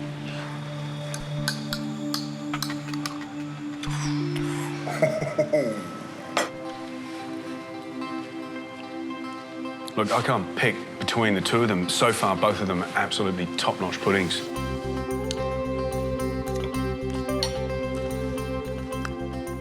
Oh, it's wonderful.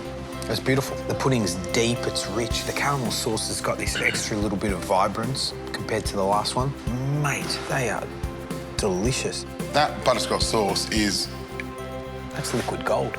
It's amazing, isn't it? There's a very small difference, maybe 2 minutes in the pan that's got it a little bit darker, but it just lifts that sauce for me from being sweet to just having that kind of slightly, not quite caught, but almost caught, slightly kind of caramelly flavour, molassesy flavour. It's absolutely delicious. Wow, well, we've seen two quite amazing dishes. I'm nervous. I'm nervous about what they'll say because, I mean, I find fault with my food, so they'll probably find something wrong with it, and I just have to wait and see.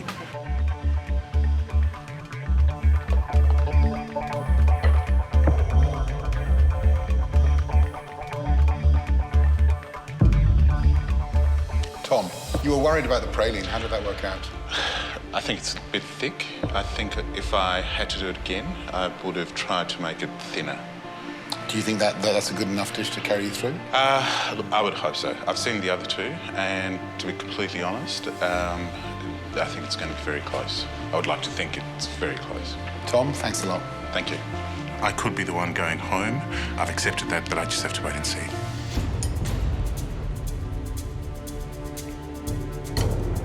The fact that he has tipped the pudding over and poured the sauce onto the bottom as such rather than the crusty top It's soaked right the way through, so it's really soft and really gooey, nice and sweet, really nice and datey as well. Beautiful pudding, really well made. Caramel's delicious. If there's any criticism, it's just a tad paler than the last two. Try that bit because it's got more nuts in. When you bite that, it fractures, it shatters in your mouth. There's none of that sense your teeth are going to break. It just goes like that. And again, it's got that caramelly, burny flavour, which is beautiful. That's fantastic. Beautiful. Wow, this is going to be so close, huh? I mean, this has to be the closest pressure test we've had. It's going to be hard to decide who's going to go home. I am not in a good spot, actually. I think I'll get everything plated, but it will be quite ugly. I'm the usual hurricane poo at my station, and that it is an absolute disgrace. What a mess. I know.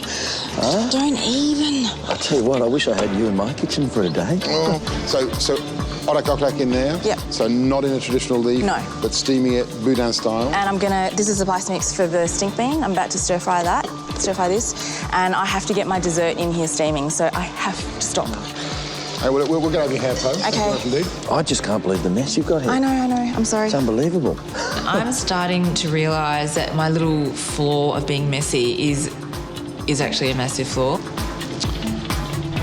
Guys, we are at the business end of this competition. That's right. Don't go down in the last round. Glove up. You've got less than 15 minutes to go. And 15 minutes to go, I'm steaming my eggplant, I'm steaming my fish. I'm just sort of getting the last finishing touches of everything done so that I can plate up in time.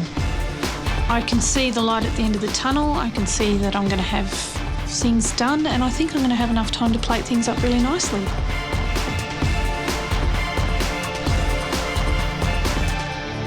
At this point, I'm starting to get a little bit worried about Chris because he's already plated up. I'm happy with it. I think the flavours come out really nicely. His dish actually looks very traditionally Malaysian, and his dessert is not a bad effort. Possibly, he could overtake me with his main. I've got plenty of time to spare. I've just got to finish off my dessert now. You've got 5 minutes to go. 5 minutes. 5 minutes to go equals freaking out. I was just doing everything at once. Dessert, then main, then dessert, then main, going back to one another, and I wasn't concentrating on just one. You have 1 minute to go. At 1 minute to go, I'm manic. I have to rip my eggplant out of the steamer. I don't think it's 100% ready yet. I'm sort of just chucking everything on the plate. 1 minute to go, and I'm attempting to cook my spring roll. The oil is just not hot enough. I must have turned off the burner, and it was just warm. You have 30 seconds to go. And when I ask you to put your tools down and step away from the stoves, please do so.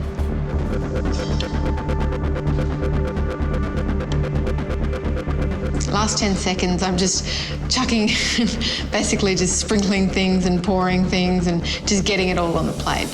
You have 10 seconds to go. I was counting down, and they still weren't browning. And, you know, I had my tongs ready to go when time's up. 3, 2, 1. That's it. Step away from your benches, guys. And it was just, damn it, why did this happen to me again? Once the challenge is over and I look at my 2 dishes, I don't think they look good. So I'm really disappointed. Just have to wait and see now. It's a guessing game. It was always going to be a guessing game. And it's all about taste and flavour. And if it's there, then it's there. If it's not, then it's not. So I'm just going to have to wait and see. I'm very nervous because I've been banging on about how I want to cook, you know, Malaysian this whole time, and then for me to sort of fall short of that would be quite humiliating. Pad Thai with a sambal paste and stink bean and fish custard. A glutinous rice dumpling stuffed with pandan leaf and palm sugar.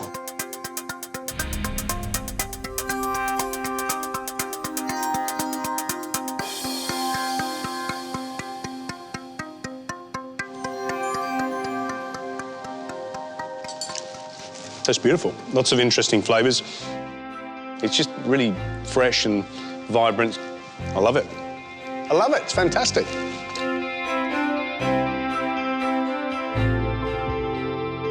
Interesting, tasty. It's beautiful. Absolutely beautiful dish. Well done.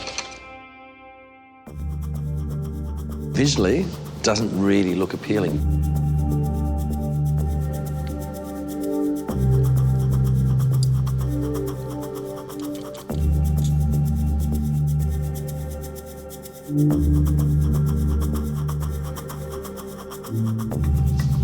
Well, that flavour really packs a punch, doesn't it?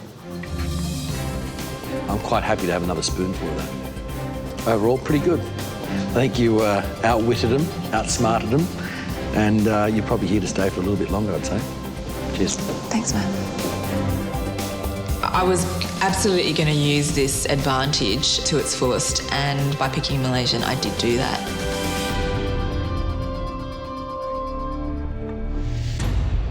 Chocolate mousse cake. Wow.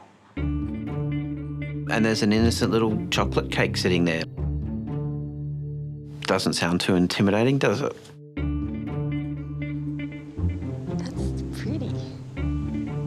Adriano, a scale of 1 to 10, how hard is this dish? 10. That's incredible. 10. Adriano, how long do you think it's going to take our contestants to make this chocolate mousse cake? 3 hours. 3 hours. 3 hours. Why the hell are they giving us 3 whole hours?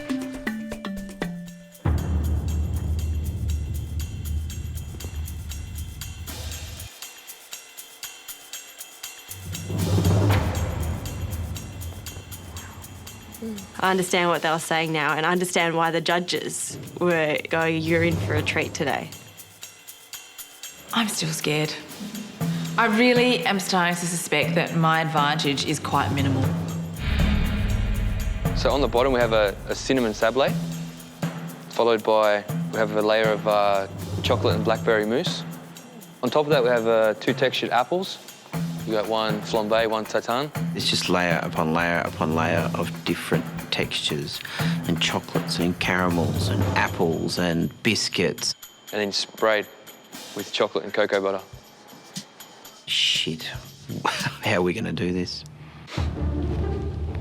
Well, let's have a look where this can go wrong. It's a biscuit bottom.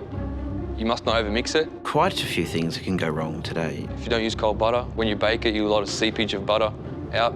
Every single thing has got a ton of jeopardy in it. If you overcook it, your biscuit will be too hard, your sponge, and you won't be able to bend around the ring. It'll just snap. So we've got 9 different opportunities to screw up. Then you go to your mousse, which you have to make a sablé on, you have to whip the cream, more chocolate. What was that? I was just completely tuned out then. 50 degrees, take it up, maximum 50 degrees, bring it down, 26, and then back to 32. Or thereabouts. If you don't do this, the chocolate won't set. Okay. I didn't even know you needed to do that with chocolate. I just thought you melt it and you use it, but, you know, clearly my knowledge is somewhat lacking. Adriano, any last words of advice to these poor people? Keep your head down and go hard, I'd say. That's what you really have to do. You've got no time to sit around and think. Just do it. If you thought the Croquembouche test was tough, this is a whole nother level. I get started on the chocolate mousse part of the cake. I have to whip cream and melt chocolate and combine those 2 things. The blackberries are boiled in a little pot on the stove and then some sugar is added. I've got 43 minutes left. I'm hoping that before too long, I'll be able to say I've got most things done.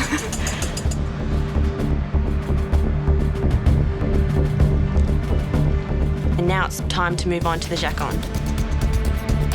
There's 2 layers in the cake, and it's there to separate the gooiness of the caramel and also the apples. I haven't even assembled my cake, and that needs to go into that thing.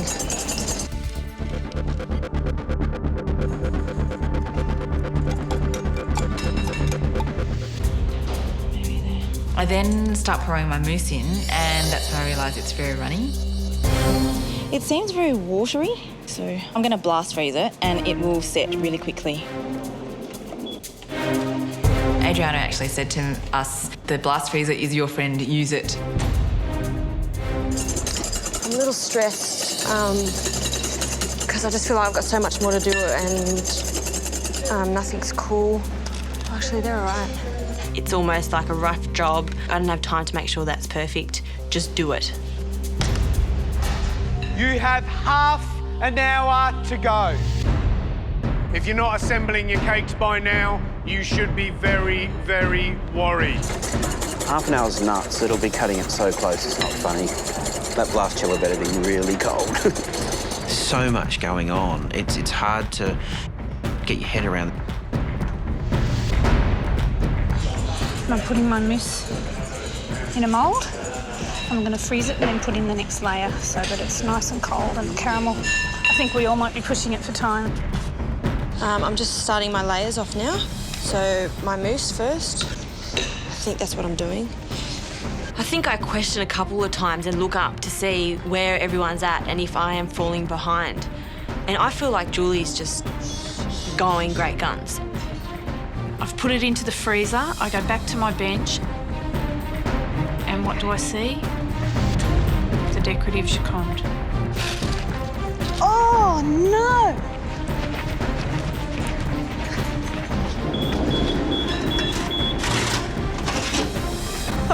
Oh, God.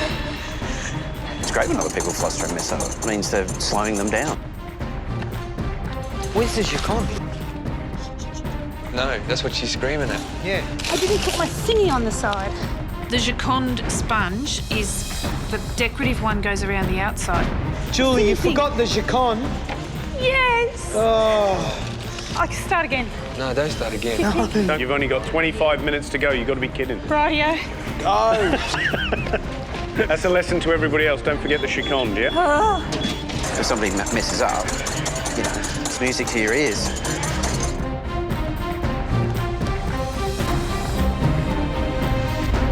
You have 15 minutes to go. I can feel the stress bending the walls. Layer of mousse, which is here. The next layer is the caramel disc. Then there's a layer of Giconde, which is very fragile. I'm a bit nervous about it. Then there's a layer of mousse, a layer of apple. Then there's a layer of Giconde. Then there's another layer of mousse, and then the sub-layer. You have to make sure everything fits nice and snug or else it just won't hold together. So my cake is layered, it's in the freezer, and now to work on the garnishes. Go, Po! I'm very, very proud of them. I think this is absolutely amazing. If I gave this challenge to somebody in my work who has never done it before, that wouldn't be able to do it. Wouldn't be able to do it. Yeah.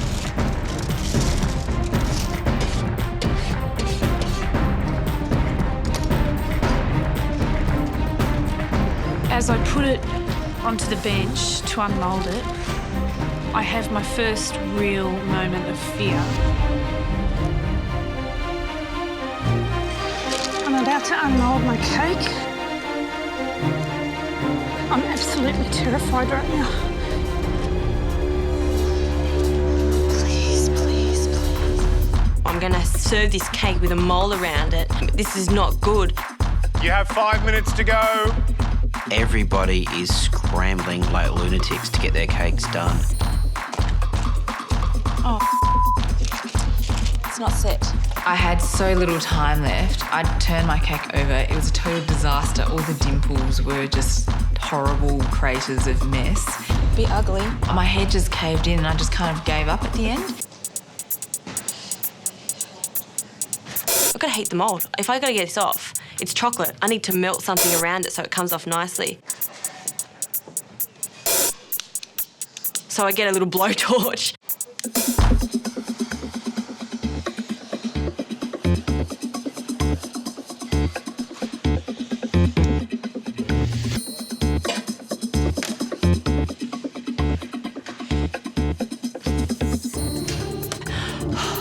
Thank God.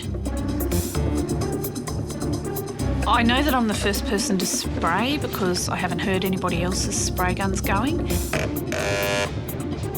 Is that the right noise? Yeah, the sound of the spray guns is quite loud and you do feel like you're a little bit in a hardware shop.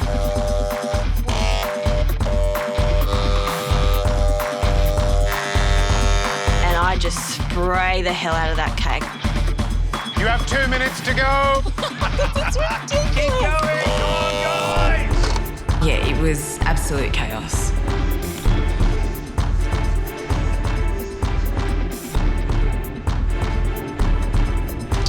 You have 1 minute to go. Oh my Lord. Oh shit.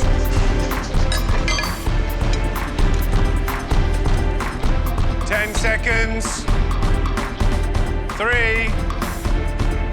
2, 1. That's it. Step away from your benches. Well done. Brilliant job, brilliant job. I look around and I do appear to be the only one who's put all the garnishes on the cake and done the white chocolate part. Wow, I was more organised than everyone today. That's, like, unheard of. Tell you what, to go through that experience of making that cake, I'm never going to forget that, ever. All I managed to plate in the end was just the cake. That was mental. I'm feeling like I let myself down, considering I did have a one-up on everyone. I don't think I'm in trouble, but I could be. Yeah, I could be in trouble. I'm the first one to go in.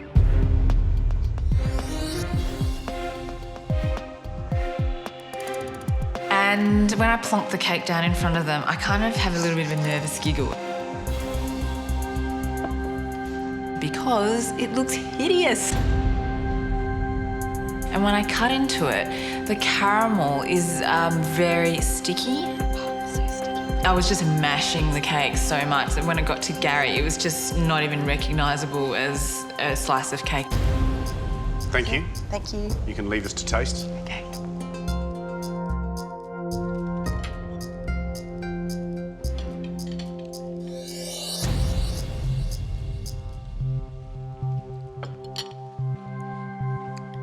Let's hit the presentation first. She's had some trouble, hasn't she? She's missed off the decoration on the top, the little hazelnuts, the little chocolate decoration. But in saying that, everything's where it's supposed to be. Let's be quite honest, this is a fine effort. But in terms of flavour, look, I think there's probably a bit too much caramel in it. I mean, it's a beautiful, exciting riot in the mouth, and that's what you want this dish to be. I want a little bit more boom of blackberry in the mousse. For me, the flavours are all balancing really well, and for that, you know, pastry can be all about technique, but if you don't have the palate to make it interesting and modern, it can just be, you know, it can be anything, and I think she's got that. She's got the palate. The technique she can work on, but for me, the palate's there. Right, we've tasted Poe's chocolate cake. Let's get the next one in. I'm freaking out because I don't know whether it's worked or not. I don't know whether it's all squished into one big mess in there. It's all going to come down to me cutting a slice out of it and seeing what the inside is like.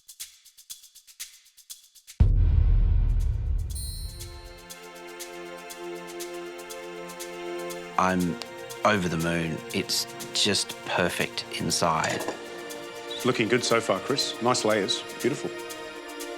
I'm feeling like $1 million. Chris, thank you. We'll taste now. Thanks, guys.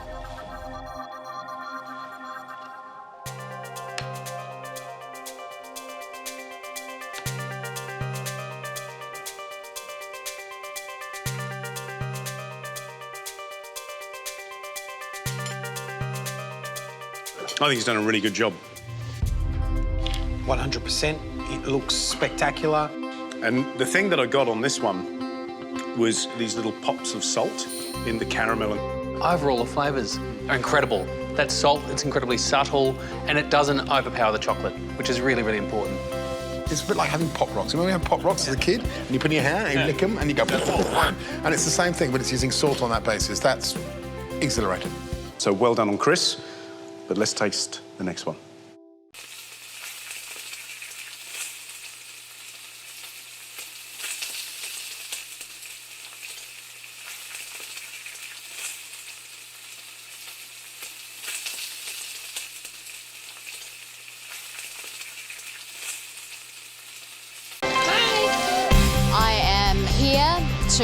win MasterChef Australia.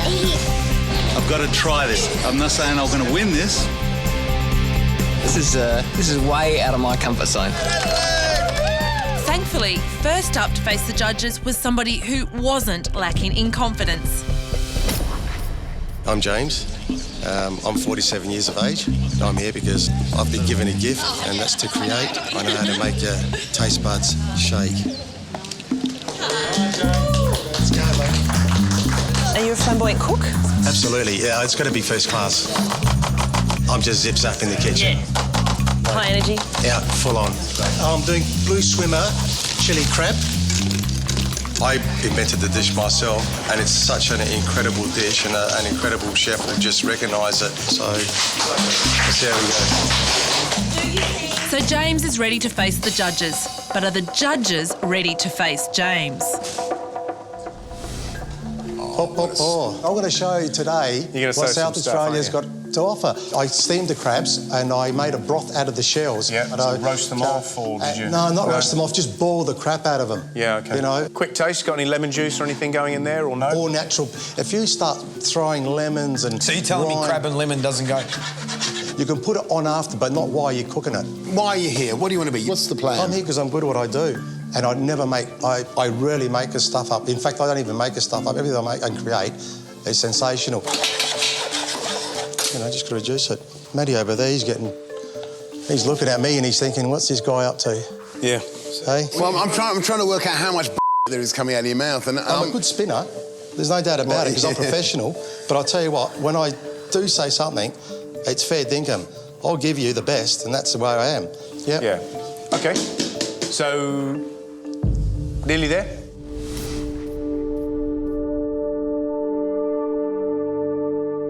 I can understand your confidence, and that's all good and well. Yep.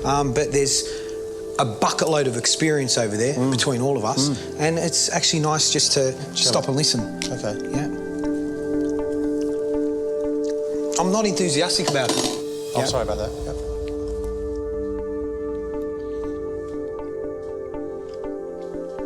The way you talk about it, we're expecting something, bam, yeah? And it's kind of...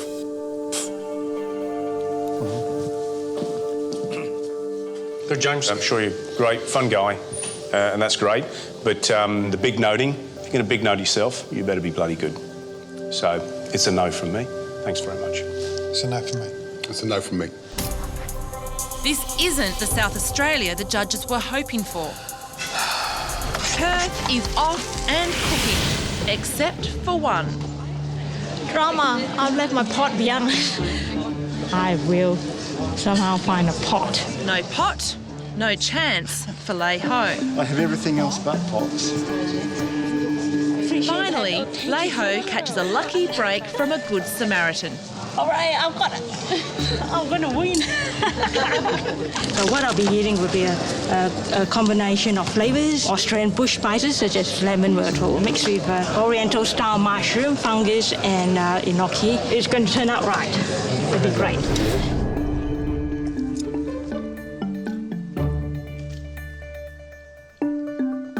It tastes yummy. I don't think you're the next MasterChef, but I'm really glad to have seen that Thank you dish. so much. for coming up. Thank you. This is a search for the best Perth has to offer. Making it through to the semi-finals will not be easy.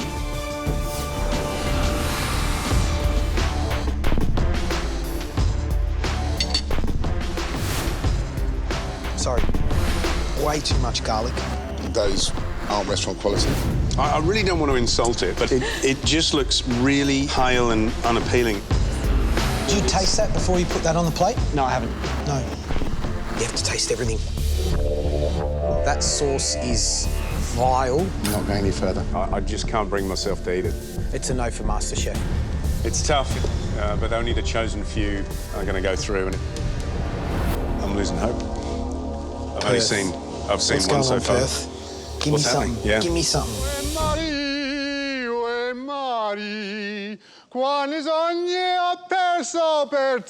You're on the wrong show, mate. The chance of a lifetime is passing Perth by. This is probably the most stressful cooking situation I've ever been in. Robert Ford's one of the youngest contenders here. Just 18, but his plans are grand. I always wanted to be good at something. I wasn't that good at maths. I was okay at sport, but I was never the best. Music I tried at, but I actually think that I can put up a fight with food. It's a long, painful walk, isn't it? Through here? From the door, yeah. Wasn't that bad. Yeah, OK. Brilliant. Right, come on, smart ass. Yeah. Get all that stuff on the bench. So tell us, what are you cooking? This is something I made myself. It's sort of inspired by chili mussels, but it's got shallots, leek, cherry tomatoes with a wine and stock broth sort of thing. Have you cut your finger? Yeah, but I'm right. You taking the top off it? No, just a chunk out of the side. Just a chunk out of the side. I'll be right. I can just put it in this and cook it. No, hang on. Just relax. We'll fix it. Nurse George. You'll be able to move on. Calm down. Take a deep breath. Yeah. Relax. Hang on. No, I'm not finished yet. Yeah. George, is the rest of the finger in the parsley? Hey? I'll get rid of that parsley. Yeah, there it is. Let's have a look. We've got the top of the finger. Nice. There it is. Let me chop them for you, because I don't want you to cut your finger off again. Tell us about that soup you've got on. What's in it? Julienne, some leek. Yeah. Brunoise, some shallots, and just quartered some cherry tomatoes, sautéed them, sweated them off. Then Only joking. I'm doing a pasta dish that I've been cooking for a fair few years. Lots of cream. Secret ingredient, sweet chili sauce. Changes the whole flavour of the meal. But would our judges be as daring as our daredevil chef? Hey! How are we going? How are you, mate? Good. Reese, isn't it? Reese. Where are the ingredients, mate? We're not going to eat that. I've got myself a pasta dish. So what's in there? Some bacon, diced bacon, shallots, salt and pepper, and some garlic. And then I've just chucked in some cream, and we're just going to add some cheese as well and some sweet chili sauce. Right. Ooh. So do you know what this... Sorry, What was that? Sweet chili sauce? Sweet chili sauce. Are you joking me or what? Secret ingredient. Do you have lots of late nights or something? Because that sounds like a midnight, Man, I'm really hungry. Let's have sweet chili sauce and cream. What do we got? All in the one pan. Hey, it is tasty. Look at that. So you've taken. This dish has a name. This is like a fettuccine alfredo, one of the great Italian dishes out of the US. Yeah. I tend to call it feta crimchi because it's just a whole bunch of all the words mixed up in the name. Are you brave? Soldier.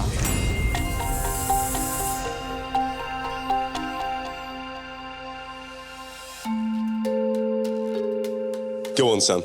You can do it. Yeah. Oh.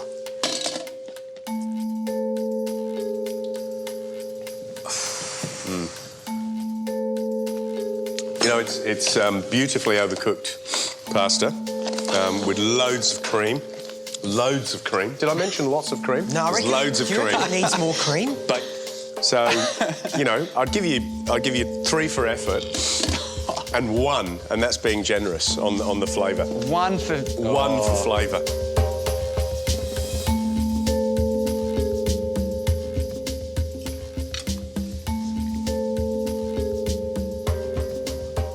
What's amazing about this dish is you've managed to get the pasta the same texture as the cream sauce. So it all kind of blurs into one kind of soft, gooey mush in your mouth, which is, hard to do, very hard to do, and these two guys would be hard-pressed to do that. Couldn't. The kind of thing about a dish like this is it kind of doesn't matter if we don't like it. If you and your mates like it and you cook it for them, that's fantastic. A little secret guilty pleasure. All right, what can I say? Reese, the verdict from the line is definitely a no for MasterChef. All right, thanks, guys. See you later. Right, thanks, Reese. Have a nice life. Away I go. You know what, though? There are restaurants that serve that. I'm here to become Australia's first MasterChef. What you see is what you get. I didn't have enough money to book my ticket to come down and join MasterChef. So I did a little baking drive and sold 40 cakes to raise enough money. I've made it. Look where I am. Cakes got Katie to Brisbane. She's hoping her chicken salad will get her to Sydney. We'll see how we go. Katie. Room service. Were you doing a little dance for us Yes, over I there? was doing a little Come on, do dance. us a little dance here. Get That's down it. today. Right, let's see. Now, get cooking. So where have you come? From Cairns. You've come from Cairns down to Brisbane. Yes. Actually, I didn't have enough money, so I had a little bake-off. How much did you raise in the bake-off? $200. Wow. Fantastic. That's yeah, great. it went really well. So today we've got penne Caesar rigate and a coconut cake. So what's in there? You've got lots of shredded cos lettuce. Yes, it is. And then you've got penne pasta, you've got chicken, is that right? Or is Yes, that bacon? that's correct. Chicken, no, there bacon, is chicken and bacon anchovies. today. Do you like my mayonnaise? Is that what it is? Yeah. Actually, it actually reminds me of the Opera House.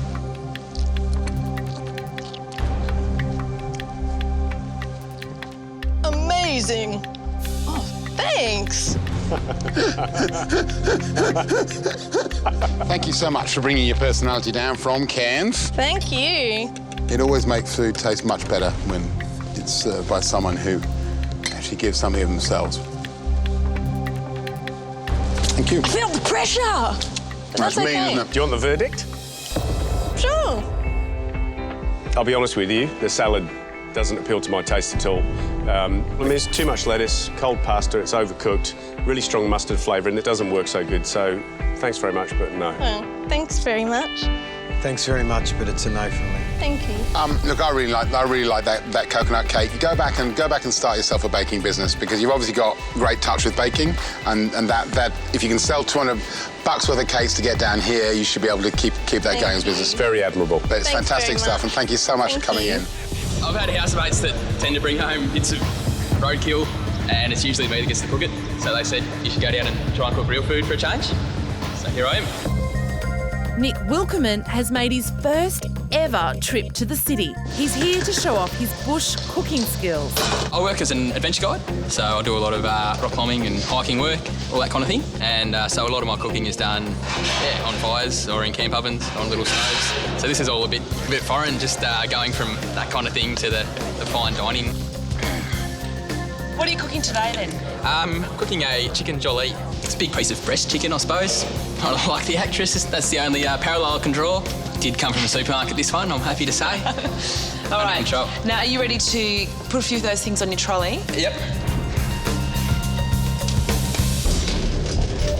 What's with the woolly hat, mate? It's like 30 degrees outside. Yeah, it keeps the hair out of my eyes. I'm in the middle of a stupid bet to see who can grow their hair for the longest.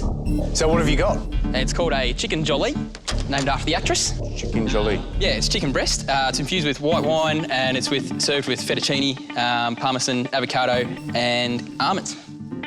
What do you do, Nick? Yeah, I was about to go into that. I actually work as an adventure guide and I spend months at a time out in the bush. So do you fish? Do you shoot? Try to. I don't. Generally, I'm just the cook.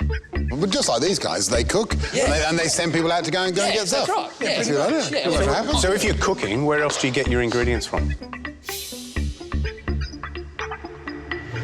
Eating the odd bit of roadkill. Sorry?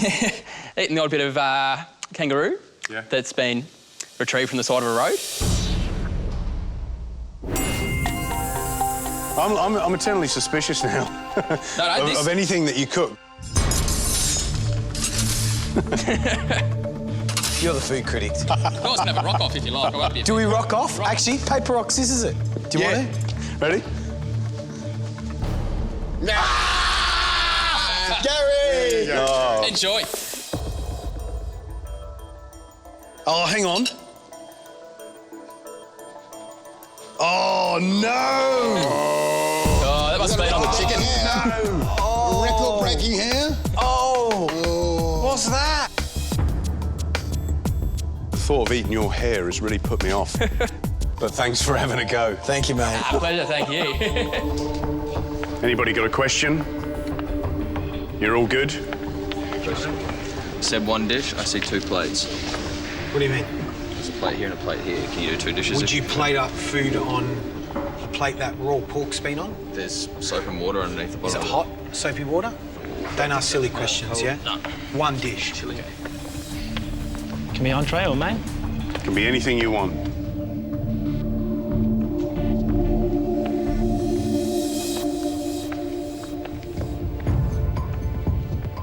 just so you know, we're looking at the top 20 today.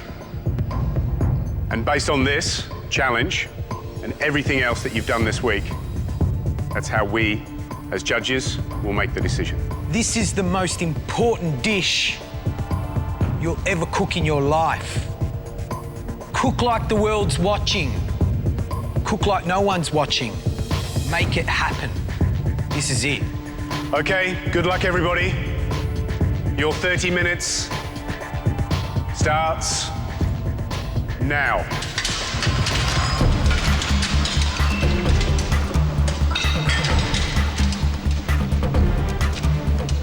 Immediately, I was like a chessboard player. I just tried to find something as simple as I could, as fast as I could. Take your time, have a look at what's there, concentrate and come up with something good.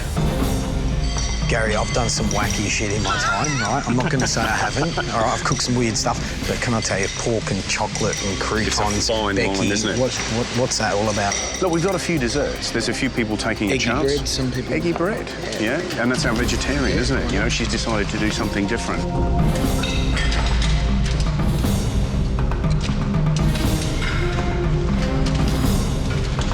You know who I'm worried about? Is Robert. He's gone off a bit. He's trying to do an apple charlotte, which is a classic sort of English-French dessert. Dry bread. He's got chocolate in the pan. He's got apples in the pan. Yeah, I smelled the chocolate was burnt as well. It's not going to eat well, and I think he may have stuffed this one up completely. Yeah. You have 10 minutes to go. So, Brent, he's been walking a fine line. He's managed to get through on each line. I wonder if there's any sweat in his dish. I'm in control of my nerves right now. I'm really comfortable being here. I'm trying to do my pork well, and I actually used to char it to finish it off, to give it an extra smoky flavour and a lift that it'll be totally different for everybody else. I'm worried about Aaron. He's been a bit clever, actually. Let's see if he can pull that off, you know? I was going to put something out there that was just, visually exciting and also quite tasty as well. I was near Aaron and I decided to place myself next to him because I thought that that he's got a different angle and he's probably relatively easy to psych. They were all competitors and we're all here to win the title. You know, there's not 49 MasterChefs or 32 or 16. There's one. So I mean, you've got to take it seriously.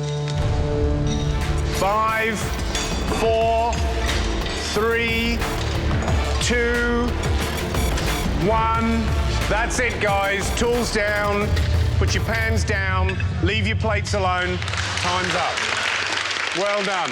This was the last hurrah. This is the last chance to get into the top 20.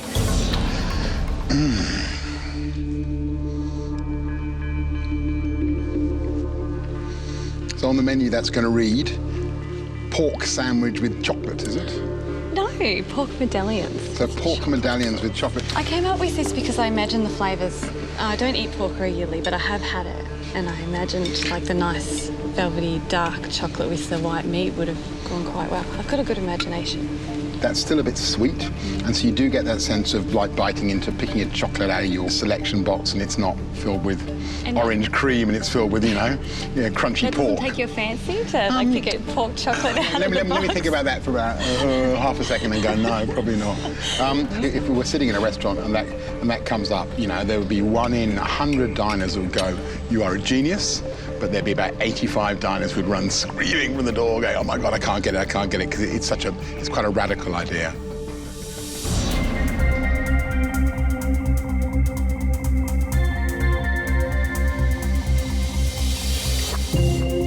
That's great. If you'd had the confidence to do that, and we'd be going, "You're a genius." Lucas, could you use that as a little putter? You would struggle. It's very petite. Absolutely on the money. You look disappointed. I am. It's unfortunate. Yeah, you've really undercooked it. Andre. George. You good? What do you got in there? You've made a pocket, yeah? I did make a pocket, yeah. I think that I've slightly overused some of the flavours in there because I don't think I should have, sort of like a salsina on top, but I don't Are you telling me that you've overused it, or? I Because you're creating an image in my head now, yeah? Okay. Well, You can try and bullshit me if you like, you know what I mean? Don't have to always, Yeah, you but know. I'm not, Okay. yeah. Okay.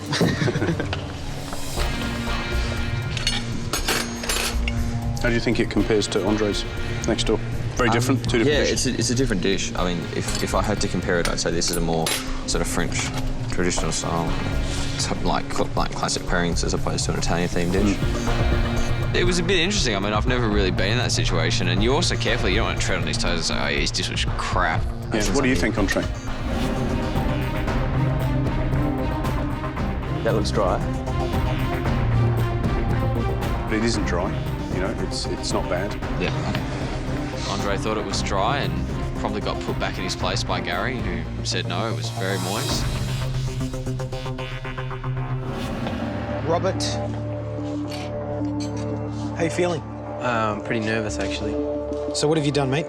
I've attempted an apple charlotte, even though I've never... Apple charlotte, yeah. Never read the recipe or practiced it. I just thought what I've seen on TV, I could maybe put it together and create something like that. Apple, caramelised apple.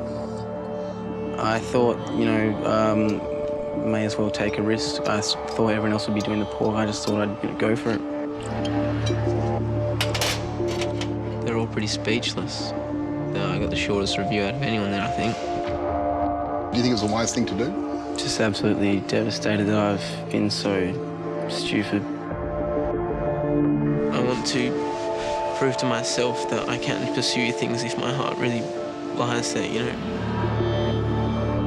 Give me 3 other things you could have done, just now, off the top of your head. 3 other things you could have done that would be better than this. My first opinion was to cut the apples into wedges, layer them out, caramelise them, but not with too much sugar, do the pork, and then make a mayonnaise with the egg, the olive oil, the egg yolk. Okay, just stop there, because you've answered a big question, but you've also... I think everyone here will sit around and go, why didn't you do that dish? Because that's a crazy, crazy thing to do. Yeah.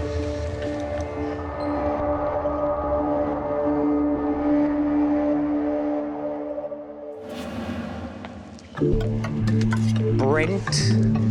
Chef. Explain to me, you've got pork chop, you've got apples, you stewed they look. Is that right? Correct. Tad sweet. How did you cook the apple? Water and sugar in the pan. There's something else in there. Tastes like butane or something. It's butane. Trick for young players, I guess. Horrid. When it got unceremoniously dropped on the side of my plate after being rolled around, you know, one of Australia's finest food critics' mouths. Yeah, no, that's horrid. Yep. It's pretty disheartening, and I just thought I've worked so hard so far. I'm exhausted, and I felt I may have failed another challenge, and this was the big one. Thank you. I am supposed to make the dish that I would put on a future restaurant menu. So, Aaron, you're going to do something wacky for us? No, I'm just doing a modern version of coq au vin. Okay. Yeah. And what's coq au vin? Coq au vin is chicken with a mushroom, red wine, reduction sauce. Instead of presenting it as a stew, it's presented on a plate with a potato puree and... Yep. A lot of flavour going on there. Because normally coq au vin is a very, very rich dish in itself. Lots of red wine. Yeah. Good luck. Cheers, thanks. In the first 15 minutes, I knew I was going to struggle, as I just couldn't get the flavour in the stock going. I'm trying to get the chicken cooking through the stock, and I'm trying to get the flavours there so it's really not water with this subtle stock taste through it. As I'm walking, I'm looking at my dish, and the presentation is probably the best around in the competition. Tell me what you've cooked. I've done my modern spin of coq au vin. Aaron was the most confident in his dish. Well, at least he thought so. I know straight away that I've fumbled the challenge. What I admire in you is that you're very creative. It's very pretty. There's a lightness of touch. You're careful with how you think about it, but you say it's a coq au vin, it's not a coq au vin. You know, if you read what a coq au vin is, it's a big, rustic French dish by origin. There's mushrooms, there's bacon. It's a farmer's dish. What you've got is a red wine poached chicken. It's dry. I understand why they gave me a rollicking, because I overextended myself. Cooking's about building blocks. You need to build those blocks gently. And sometimes going too far forward, you'll end up with problems like this.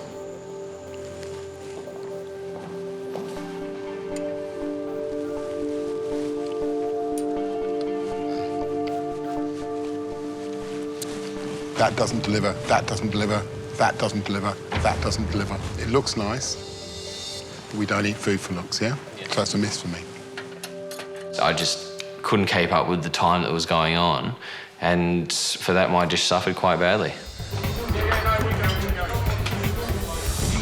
You guys all set up. We're just getting the beef now. All right. Salmon, tuna, and beef. We had eye fillet on our list. We had a beautiful chunk of eye fillet ready to roll. I turned around to go get my tuna because I need to sear my tuna and my salmon. Turned around, it's disappeared. Now, have you got your beef? All right. I'm starting to tear the place apart, looking high and low for my beef. I need my beef. It's not there. I know. Someone's picked it up and I thought I saw it over here. I see over in the corner the red team huddled being shown how to do their beef. I had my station set, mate. Give it back. Now, I accused them of nicking my beef, which probably wasn't the smartest thing because it's 4-1 and Trev's standing there going, it's not your beef. I'm like, yeah, sweet, no worries, dude. So I go looking for more meat because we can't do this without it. Excuse me, Sam. Chef, could I have Sam, please? Yes. I think our beef has been removed from here because I haven't touched it. OK, guys, you got 5 minutes. You know that, don't you? Please go and help Brent look for his beef fillet. Julia, if you can't find it in the next 5 minutes... Take it off the menu.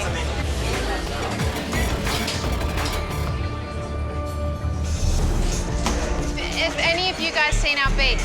No. Your what? Beef, no.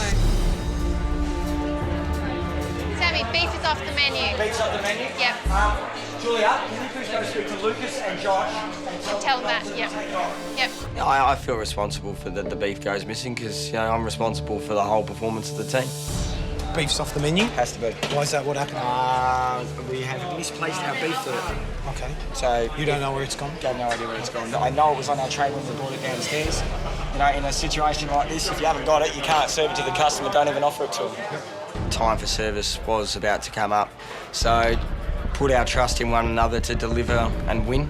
There's a bigger prize than a piece of missing beef. Was the food getting up on time? We did run out of a few things and we coped with what we had, so... There was a problem, there was a saga with beef. What happened? Yeah, our beef went missing. Went missing. Does anyone know about this beef saga?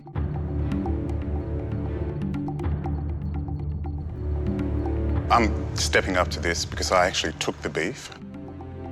I didn't steal it, and I completely accept that. Did you know it was their beef? I had no idea it was their beef. Who was in charge of the beef dish? It was Brent. Brent was in charge of the beef? I've carried the tray down, yes. This is your dish. You'd been delegated responsibility for the beef? It was part of his station, yeah. Don't cover up your team. You're just covering them up, right? So he's responsible. You're going into a service, you need the food. Please reveal. Yeah, that's all, folks. So I haven't really cooked game before, so I can't wait. I've never cooked a rabbit before, but I also know that most people haven't. Now, Chris had 5 minutes in the pantry. You will have 1 minute each. Oh! I cannot see how I'm going to go in there and come out with anything other than the rabbit in 1 minute. Sam, your turn in the pantry. Most of what I needed was veggies, garlic, onion, tomato, basil, that sort of stuff, Italian flavours. Oh, come on. OK, Sam, time's up. Oh, that sucks. 1 minute in there is not enough time to find what you're looking for. I got 6 ingredients and I really, really needed 10. Everything's changed around. I couldn't see anything. Where's the garlic? Eggs. Halfway through, I didn't even have one ingredient on my platter. I am just trying to remember every core piece of what I was on about and still keep the abundance of food together. So I was just grabbing produce left, right and centre. Jenny, your time's up. Coming. Jenny. Coming. The dish I decided to make is leg of rabbit with citrus caramelised leek and balsamic reduction. Back in the Renaissance period, a lot of dishes were rich and using citrus. You're ahead of time. You don't need any more time? No. Okay. Keep you intrigued. I butchered the rabbit quite quickly, chopped off all the legs, deboned the carcass and pulled everything out. I was worried about you because you didn't take many ingredients out of the pantry. I wanted to keep it really, really simple. Yeah. Like, I just want maybe 4 things on the plate, all complementing each other. Are you using all parts of the rabbit? No, I only want to use the 2 front legs. Which is the most tender part of the rabbit? It's up the top, underneath the breast. The front legs work the hardest. Hence a bit tougher. Oh, maybe, I don't know. Maybe. Lots of other bits of rabbit there. You might want to have a think about that. Linda, what are you doing there? You're making some sort of tomato I'm puree? tomatoes. I'm going to make a tomato foam. It's an inventive challenge. That's what you're meant to do, invent something that you've never made before. It's going to be a very refreshing thing to the rabbit. You're going to roast, you're going to fry, you're going to... I'm going to make most likely a terrine or something along those lines. What is Linda doing? Head tomato and basil, great flavours, but can I tell you, I'm a bit concerned. She said about actually to me, she said tomato foam. Yeah. And what she's done is a creamy tomato mousse. Well, what's in there now? We have rabbit, kidneys, rabbit liver. It didn't have all the ingredients of a terrine. I don't understand where you're going with it. How are you going to... I'm working on that at the moment. Right. OK, so we'll come back and find out. Aaron, please come forward. It's exceptionally important I stay out of the bottom 3. I was in the bottom on the chicken challenge. In fact, I lost the chicken challenge. What have you done? Leg of rabbit with citrus caramelised leek and a balsamic reduction. Nothing wrong with putting 3 ingredients on the plate, but they've got to be smashing. The leg is well overcooked. I can't taste any orange. All I can taste is burnt bits. OK. A 5-year-old could cook better than that. There is no way on the planet I'm going to be in the top 3.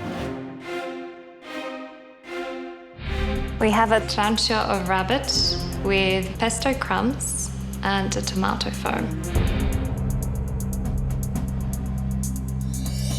Congratulations on achieving what I think you've set out to achieve, which is to deliver something that does look like a dessert. It's very big within Europe.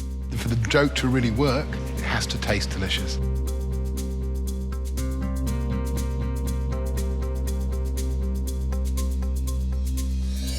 That doesn't quite achieve that.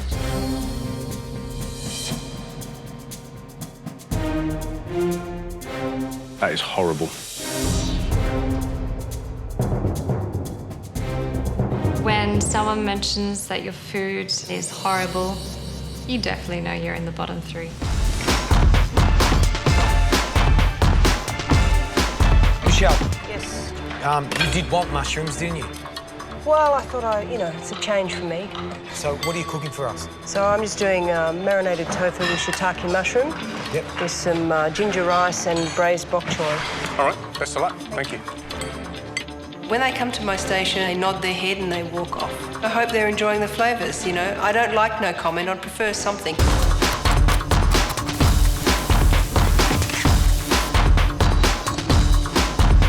OK, Kate, tell us what you're cooking and why.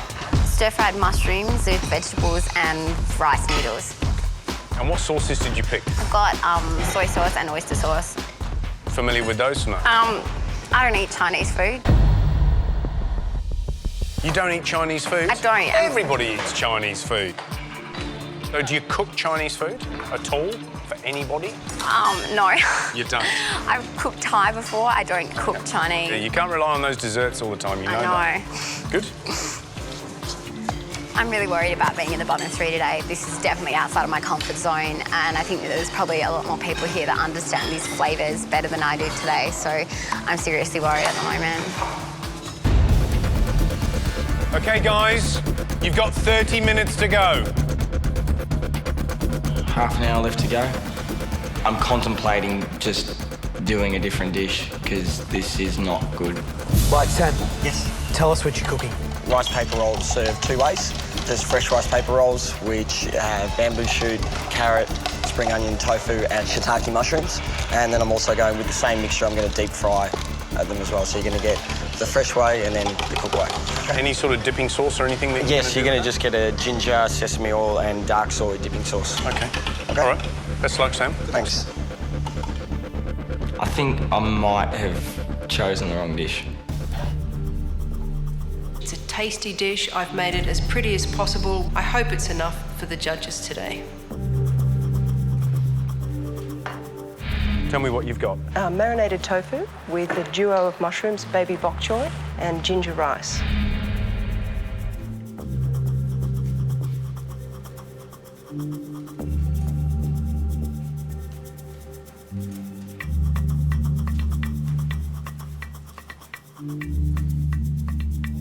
I'm disappointed in the presentation. You know, I don't like, Pac-Man made out of slices of ginger. Food should fall on the plate like autumn leaves, like, God dropped them down there. They weren't manufacturally placed on there, that they look like, they've come off a conveyor belt. Looking at this dish, the first thing I see is these huge, great chunks of mushrooms, which aren't particularly attractive in terms of making you want to eat it. If you want to stay here, you've got to do more than that. I wouldn't say I'm dreading the moment. I'm preparing myself for their criticism. What is the dish? Tell me what it is. Shiitake mushroom and tofu rice paper rolls with a ginger, soy, and sesame oil sauce.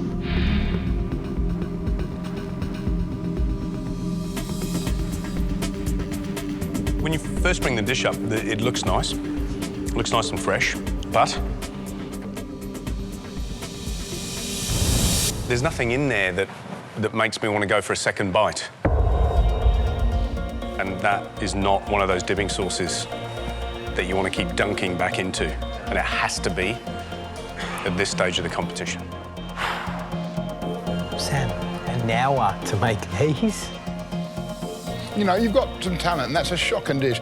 When you get a really, really gooey bit, where the rice paper's got all gelatinous and claggy, yeah, now there's a lot of that there, and the tofu doesn't help, because that's got the same gelatinous clagginess. All right.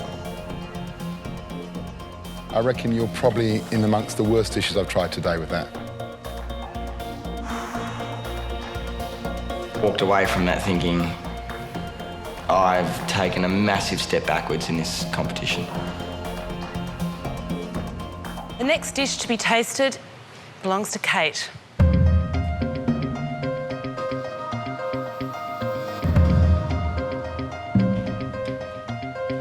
What's the dish? Stir-fried mushrooms with Chinese broccoli and water chestnuts with rice noodles.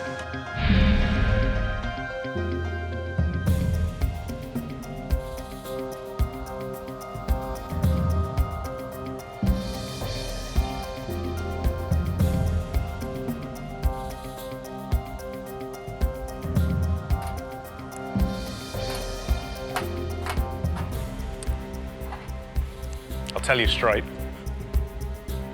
I think it's crap. You've taken beautiful mushrooms and spoiled them.